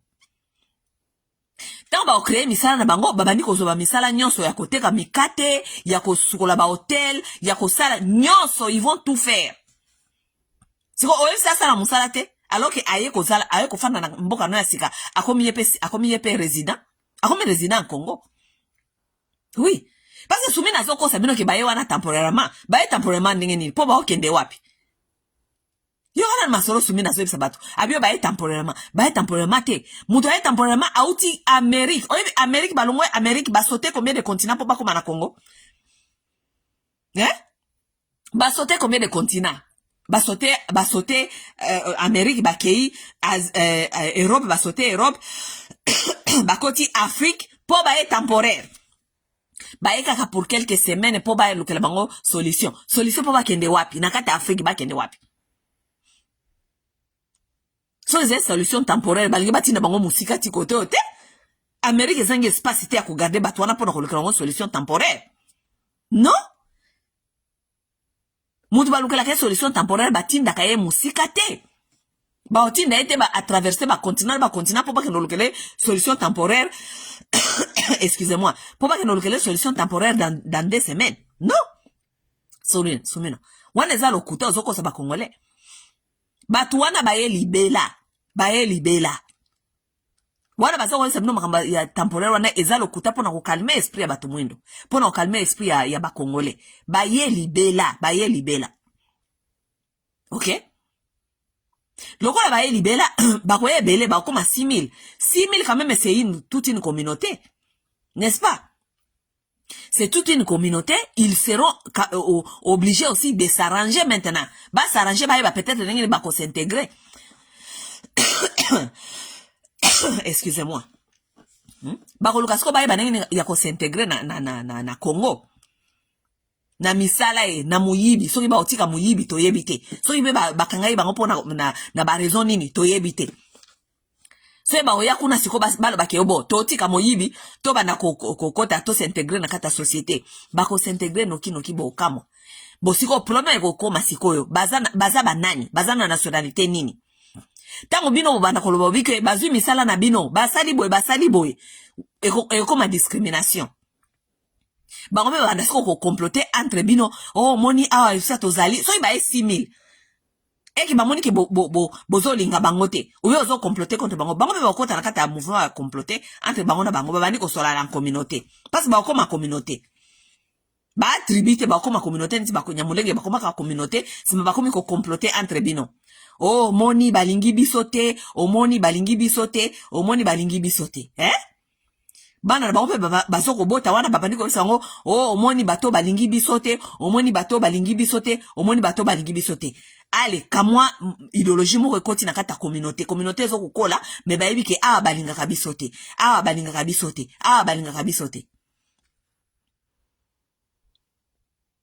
mes chers amis boka mwate mboka wana nazo sabino na bopete nyonso me bozoko comprendre te boka mwate ke mboka wana bola muka ba densata après awa babantu basi ba disparaître parce que ngana komo mona ngo penza vraiment na bande ko bango kala keza complot ko faire disparaître babantu mais na komi ko mona ngo penza e komi ko se réaliser boye la ba congolais 6000 migrants latinos na Kinshasa ba latino modèle to yebi bango ba bota modèle to yebi ke ba boti sakabato si ma de l'autre côté aussi banyamulenge bangwana bazo continuer na ba comment on les appelle bazo continuer na ba marche na bango malo bomoni ba marche basali ningi bazaki ebele boyebi ke bake ko zwati soit disant bazo banyamulenge mais bazo na batusi mususu donc batusi tellement que na banyamulenge na batusi po mutusi abimaka na ye na Rwanda akoti na Goma na Bukavu kuna ou bien na Sud Kivu na Nord Kivu sa identité bakota kuna sa identité mututa ko tuna yo nena ni bakota kakota na bango n'est-ce pas donc mututa yebi mutusi ya kuna wapi mutusi ya kotoyo nde nani boyebite baonyo so basangani siko komi ko sala ba marche ensemble to moni bazwiti na ba Éthiopien ba Érythréen boyeba kene ko esaka batuke omoni race na biso eza danger boya ko salisa biso parce que bilongo to moni batondi na babalabala oyo na Nairobi pe na Washington awa non ça ne peut pas être seulement soit disant banyamulenge c'est faux et faux bake ko zo bande ko ba nyonso ba hima ba telemi ba bandi ko leka awa siko batu wana nyonso enjuso balibike bazonga Congo ndenge nini Congo koyeba oyo wapi nde abotama na Congo oyo wapi abotama na Congo te boza na incapacité wana ya koyeba po model na moni bango na ba marche wana lobby na bangi nga bate bele bo bauti wapi et puis marche yango ba organiser soit disant ba congolais congolais mon côté obike message na bango na esala ki même pas fuite na mato ya ba congolais mususu to la muika kalbala moko tomoni et puis bazaki ebele. Ça veut dire que ces gens-là savent s'organiser. Ils savent tellement s'organiser que ba organiser marche na bango dans les oreilles aux oreilles na coulisses le lendemain kaka ba bimeli biso kaka boye tala ba twebele. Tant bango ba osala ba marche ba s'organiser pour ba koloba ba revendiquer ba droit na bango ba na biso ba se mobiliser pour na nini pour na ba concert à Fali na Wera na Ferry. Oui mobilisation ba na congolaise ya ba congolaise nini Fere na Wera fere na gol azobeta Fali azobeta Rebo abetisi mutukuna na Kinshasa Fali na Winnie na Vini soki Winnie na Vini babomani na Kinshasa bana ya ba congolais bazana kati ya distraction tala bana ya Banyamulenge bake kozo bandeko na bango mususu bahima bake kozo ba tusi mususu nyonso ya region babimisi bango nyonso lobi bazaki na babalabala wana Washington bazaki na babalabala na Nairobi batusi nyonso libanda tala banebele tala jeunesse tala banebele bazali banda ba nyonso ba claim ke baza ba congolais oya biso jeunesse baza wapi baza na kati ya makambi ya Fali baza na ba TikTok kuna na makati ya makambi ya Bakarini Mokonzi baza na kati ya buzoba je vous dis mes chers amis dans 200 ans boka mwate soki bantu azali susu na mboka wanate boka mwate soki bantu bakotikala kakuna bakotikala na souffrance pe bakotikala ba esclave parce que bantu azozo mayele te bantu aza distrait batu mususu baozwa mboka na bino baswa diza ba mikonzi na bino moko baza koyela bino batu oyo baza ko comprendre même pas nature na bango baza ko comprendre même pas façon na bango ya ko vivre façon na bango ya ko reproduire bayebite mais baza koyela bino bango kaka en Amérique balongoli bango pona makambo na bango ya reproduction ndenge ni baza ko kola ebele baza ko ebele mbala moko bazo kata ba mindele bazo kata hémorragie wana bazo kata yango mais bino nde bosombi bomemi kuna na Congo 6000 baya kobotisa dans 30 ans 6000 wana boye na bango modelo bakobotisa batu kuna kala mingi toka bakongole bakomi koyebisa bino ke o bana bakoko na bango bakoma na bango ba Pedro bakoko na bango bakoma na bango ba Santos bakoko na bango bakoma na bango ba Maria yo za mungala yo za mukongo koko na komi Pedro ndenge nini yo za mungala yo za mbunza soki koko na komi Maria ndenge nini. Oui c'est ce qui va arriver dans les jours à venir. Ba congolais bakoko na bango bakoma ba Pedro ba Pedro ba Maria ne koma Congo ya sika surtout côté à ouest. So Congo za non mobimba to ebite parce que modelo Congo zo okende ezo okendondwe bahima penda ba tingami penza na makambi ya este bahima penda batingami na makambi ya este donc baza kolinga koyiba biso este bakemba loyo ko sangana na bandeko na ba Ethiopien basangani na ba Somalien basangani na bahima mususu nde bakomi ko sala ba marche ensemble mais bakoyoka nati mboka niza mboka munene za parti moko wa morso ya bolit soki to kangi yango to kaboli biso nyonso bahima toke kuna tala biso bahima toza ndanje baolinga bomba mabiso boya ko sali biso to kende kuna comme ça to récupérer place na biso to kopesa kabino pe esika. Lorsqu'on parle au congolais biso ndeka bata makelele. Bon mes chers amis oazaki na mato ya koyoka j'espère que ayoki oaza na mato ya kondima il faut andima soki boye na poto pardon boluka ko s'intégrer Bolo kwa kufanda na kata bamboka te boye kolia kaka hamburger, boye kaka kolia paseke biloko kolia komi facile. Wana nde immigration ya Kongomani. Kongomani a immigra kaka paske kolia ekomi facile. Kolia komi facile.